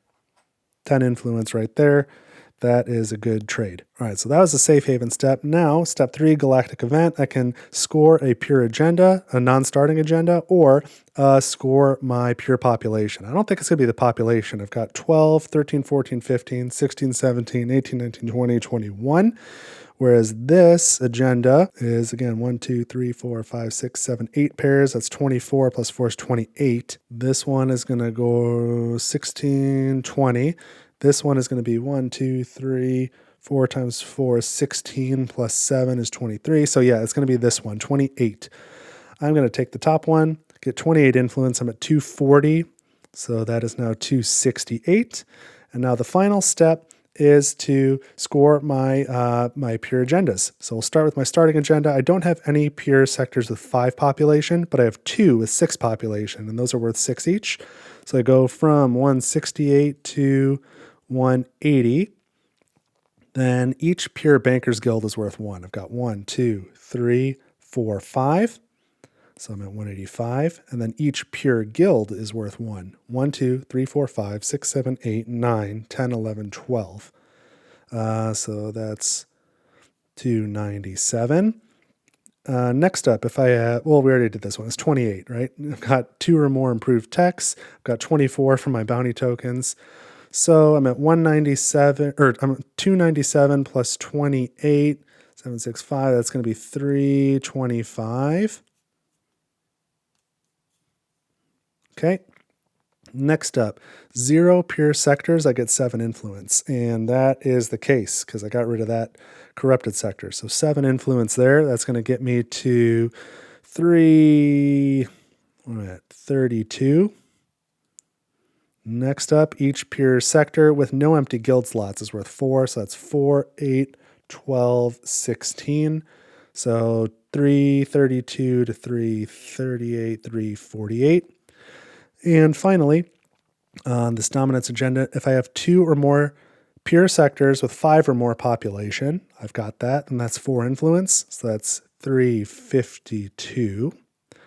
And my pure statecraft track, multiply it by its tier, 4 by 4, so that's another 16. 58, 68. Final score from the narrator, 368.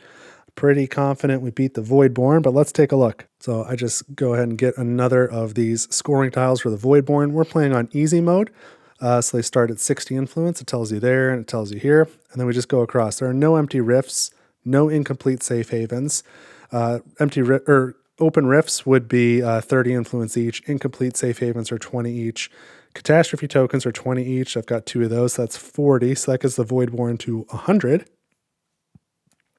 Then Harbingers on the map. These don't count, the ones on the crisis board, just the ones on the map. There's 1, so we're at 110. Consume text, there was just the 1, so that's 115. And ongoing crisis cards are none. Those are 5 each. 3 each for each fallen house on the map. There's none. 2 for every corruption remaining. There's 1 here, and then 1, 2, 3, 4. So that's 6 total, so that's 12 influence. 1, 2, 2, or 127. And then population in Voidborn sectors. So we've got 3, 6, 9, 11. Okay. Final score for the Voidborn, 138. It has been a long time since I've played easy mode. So 368 to 138. I think I did what I needed to do.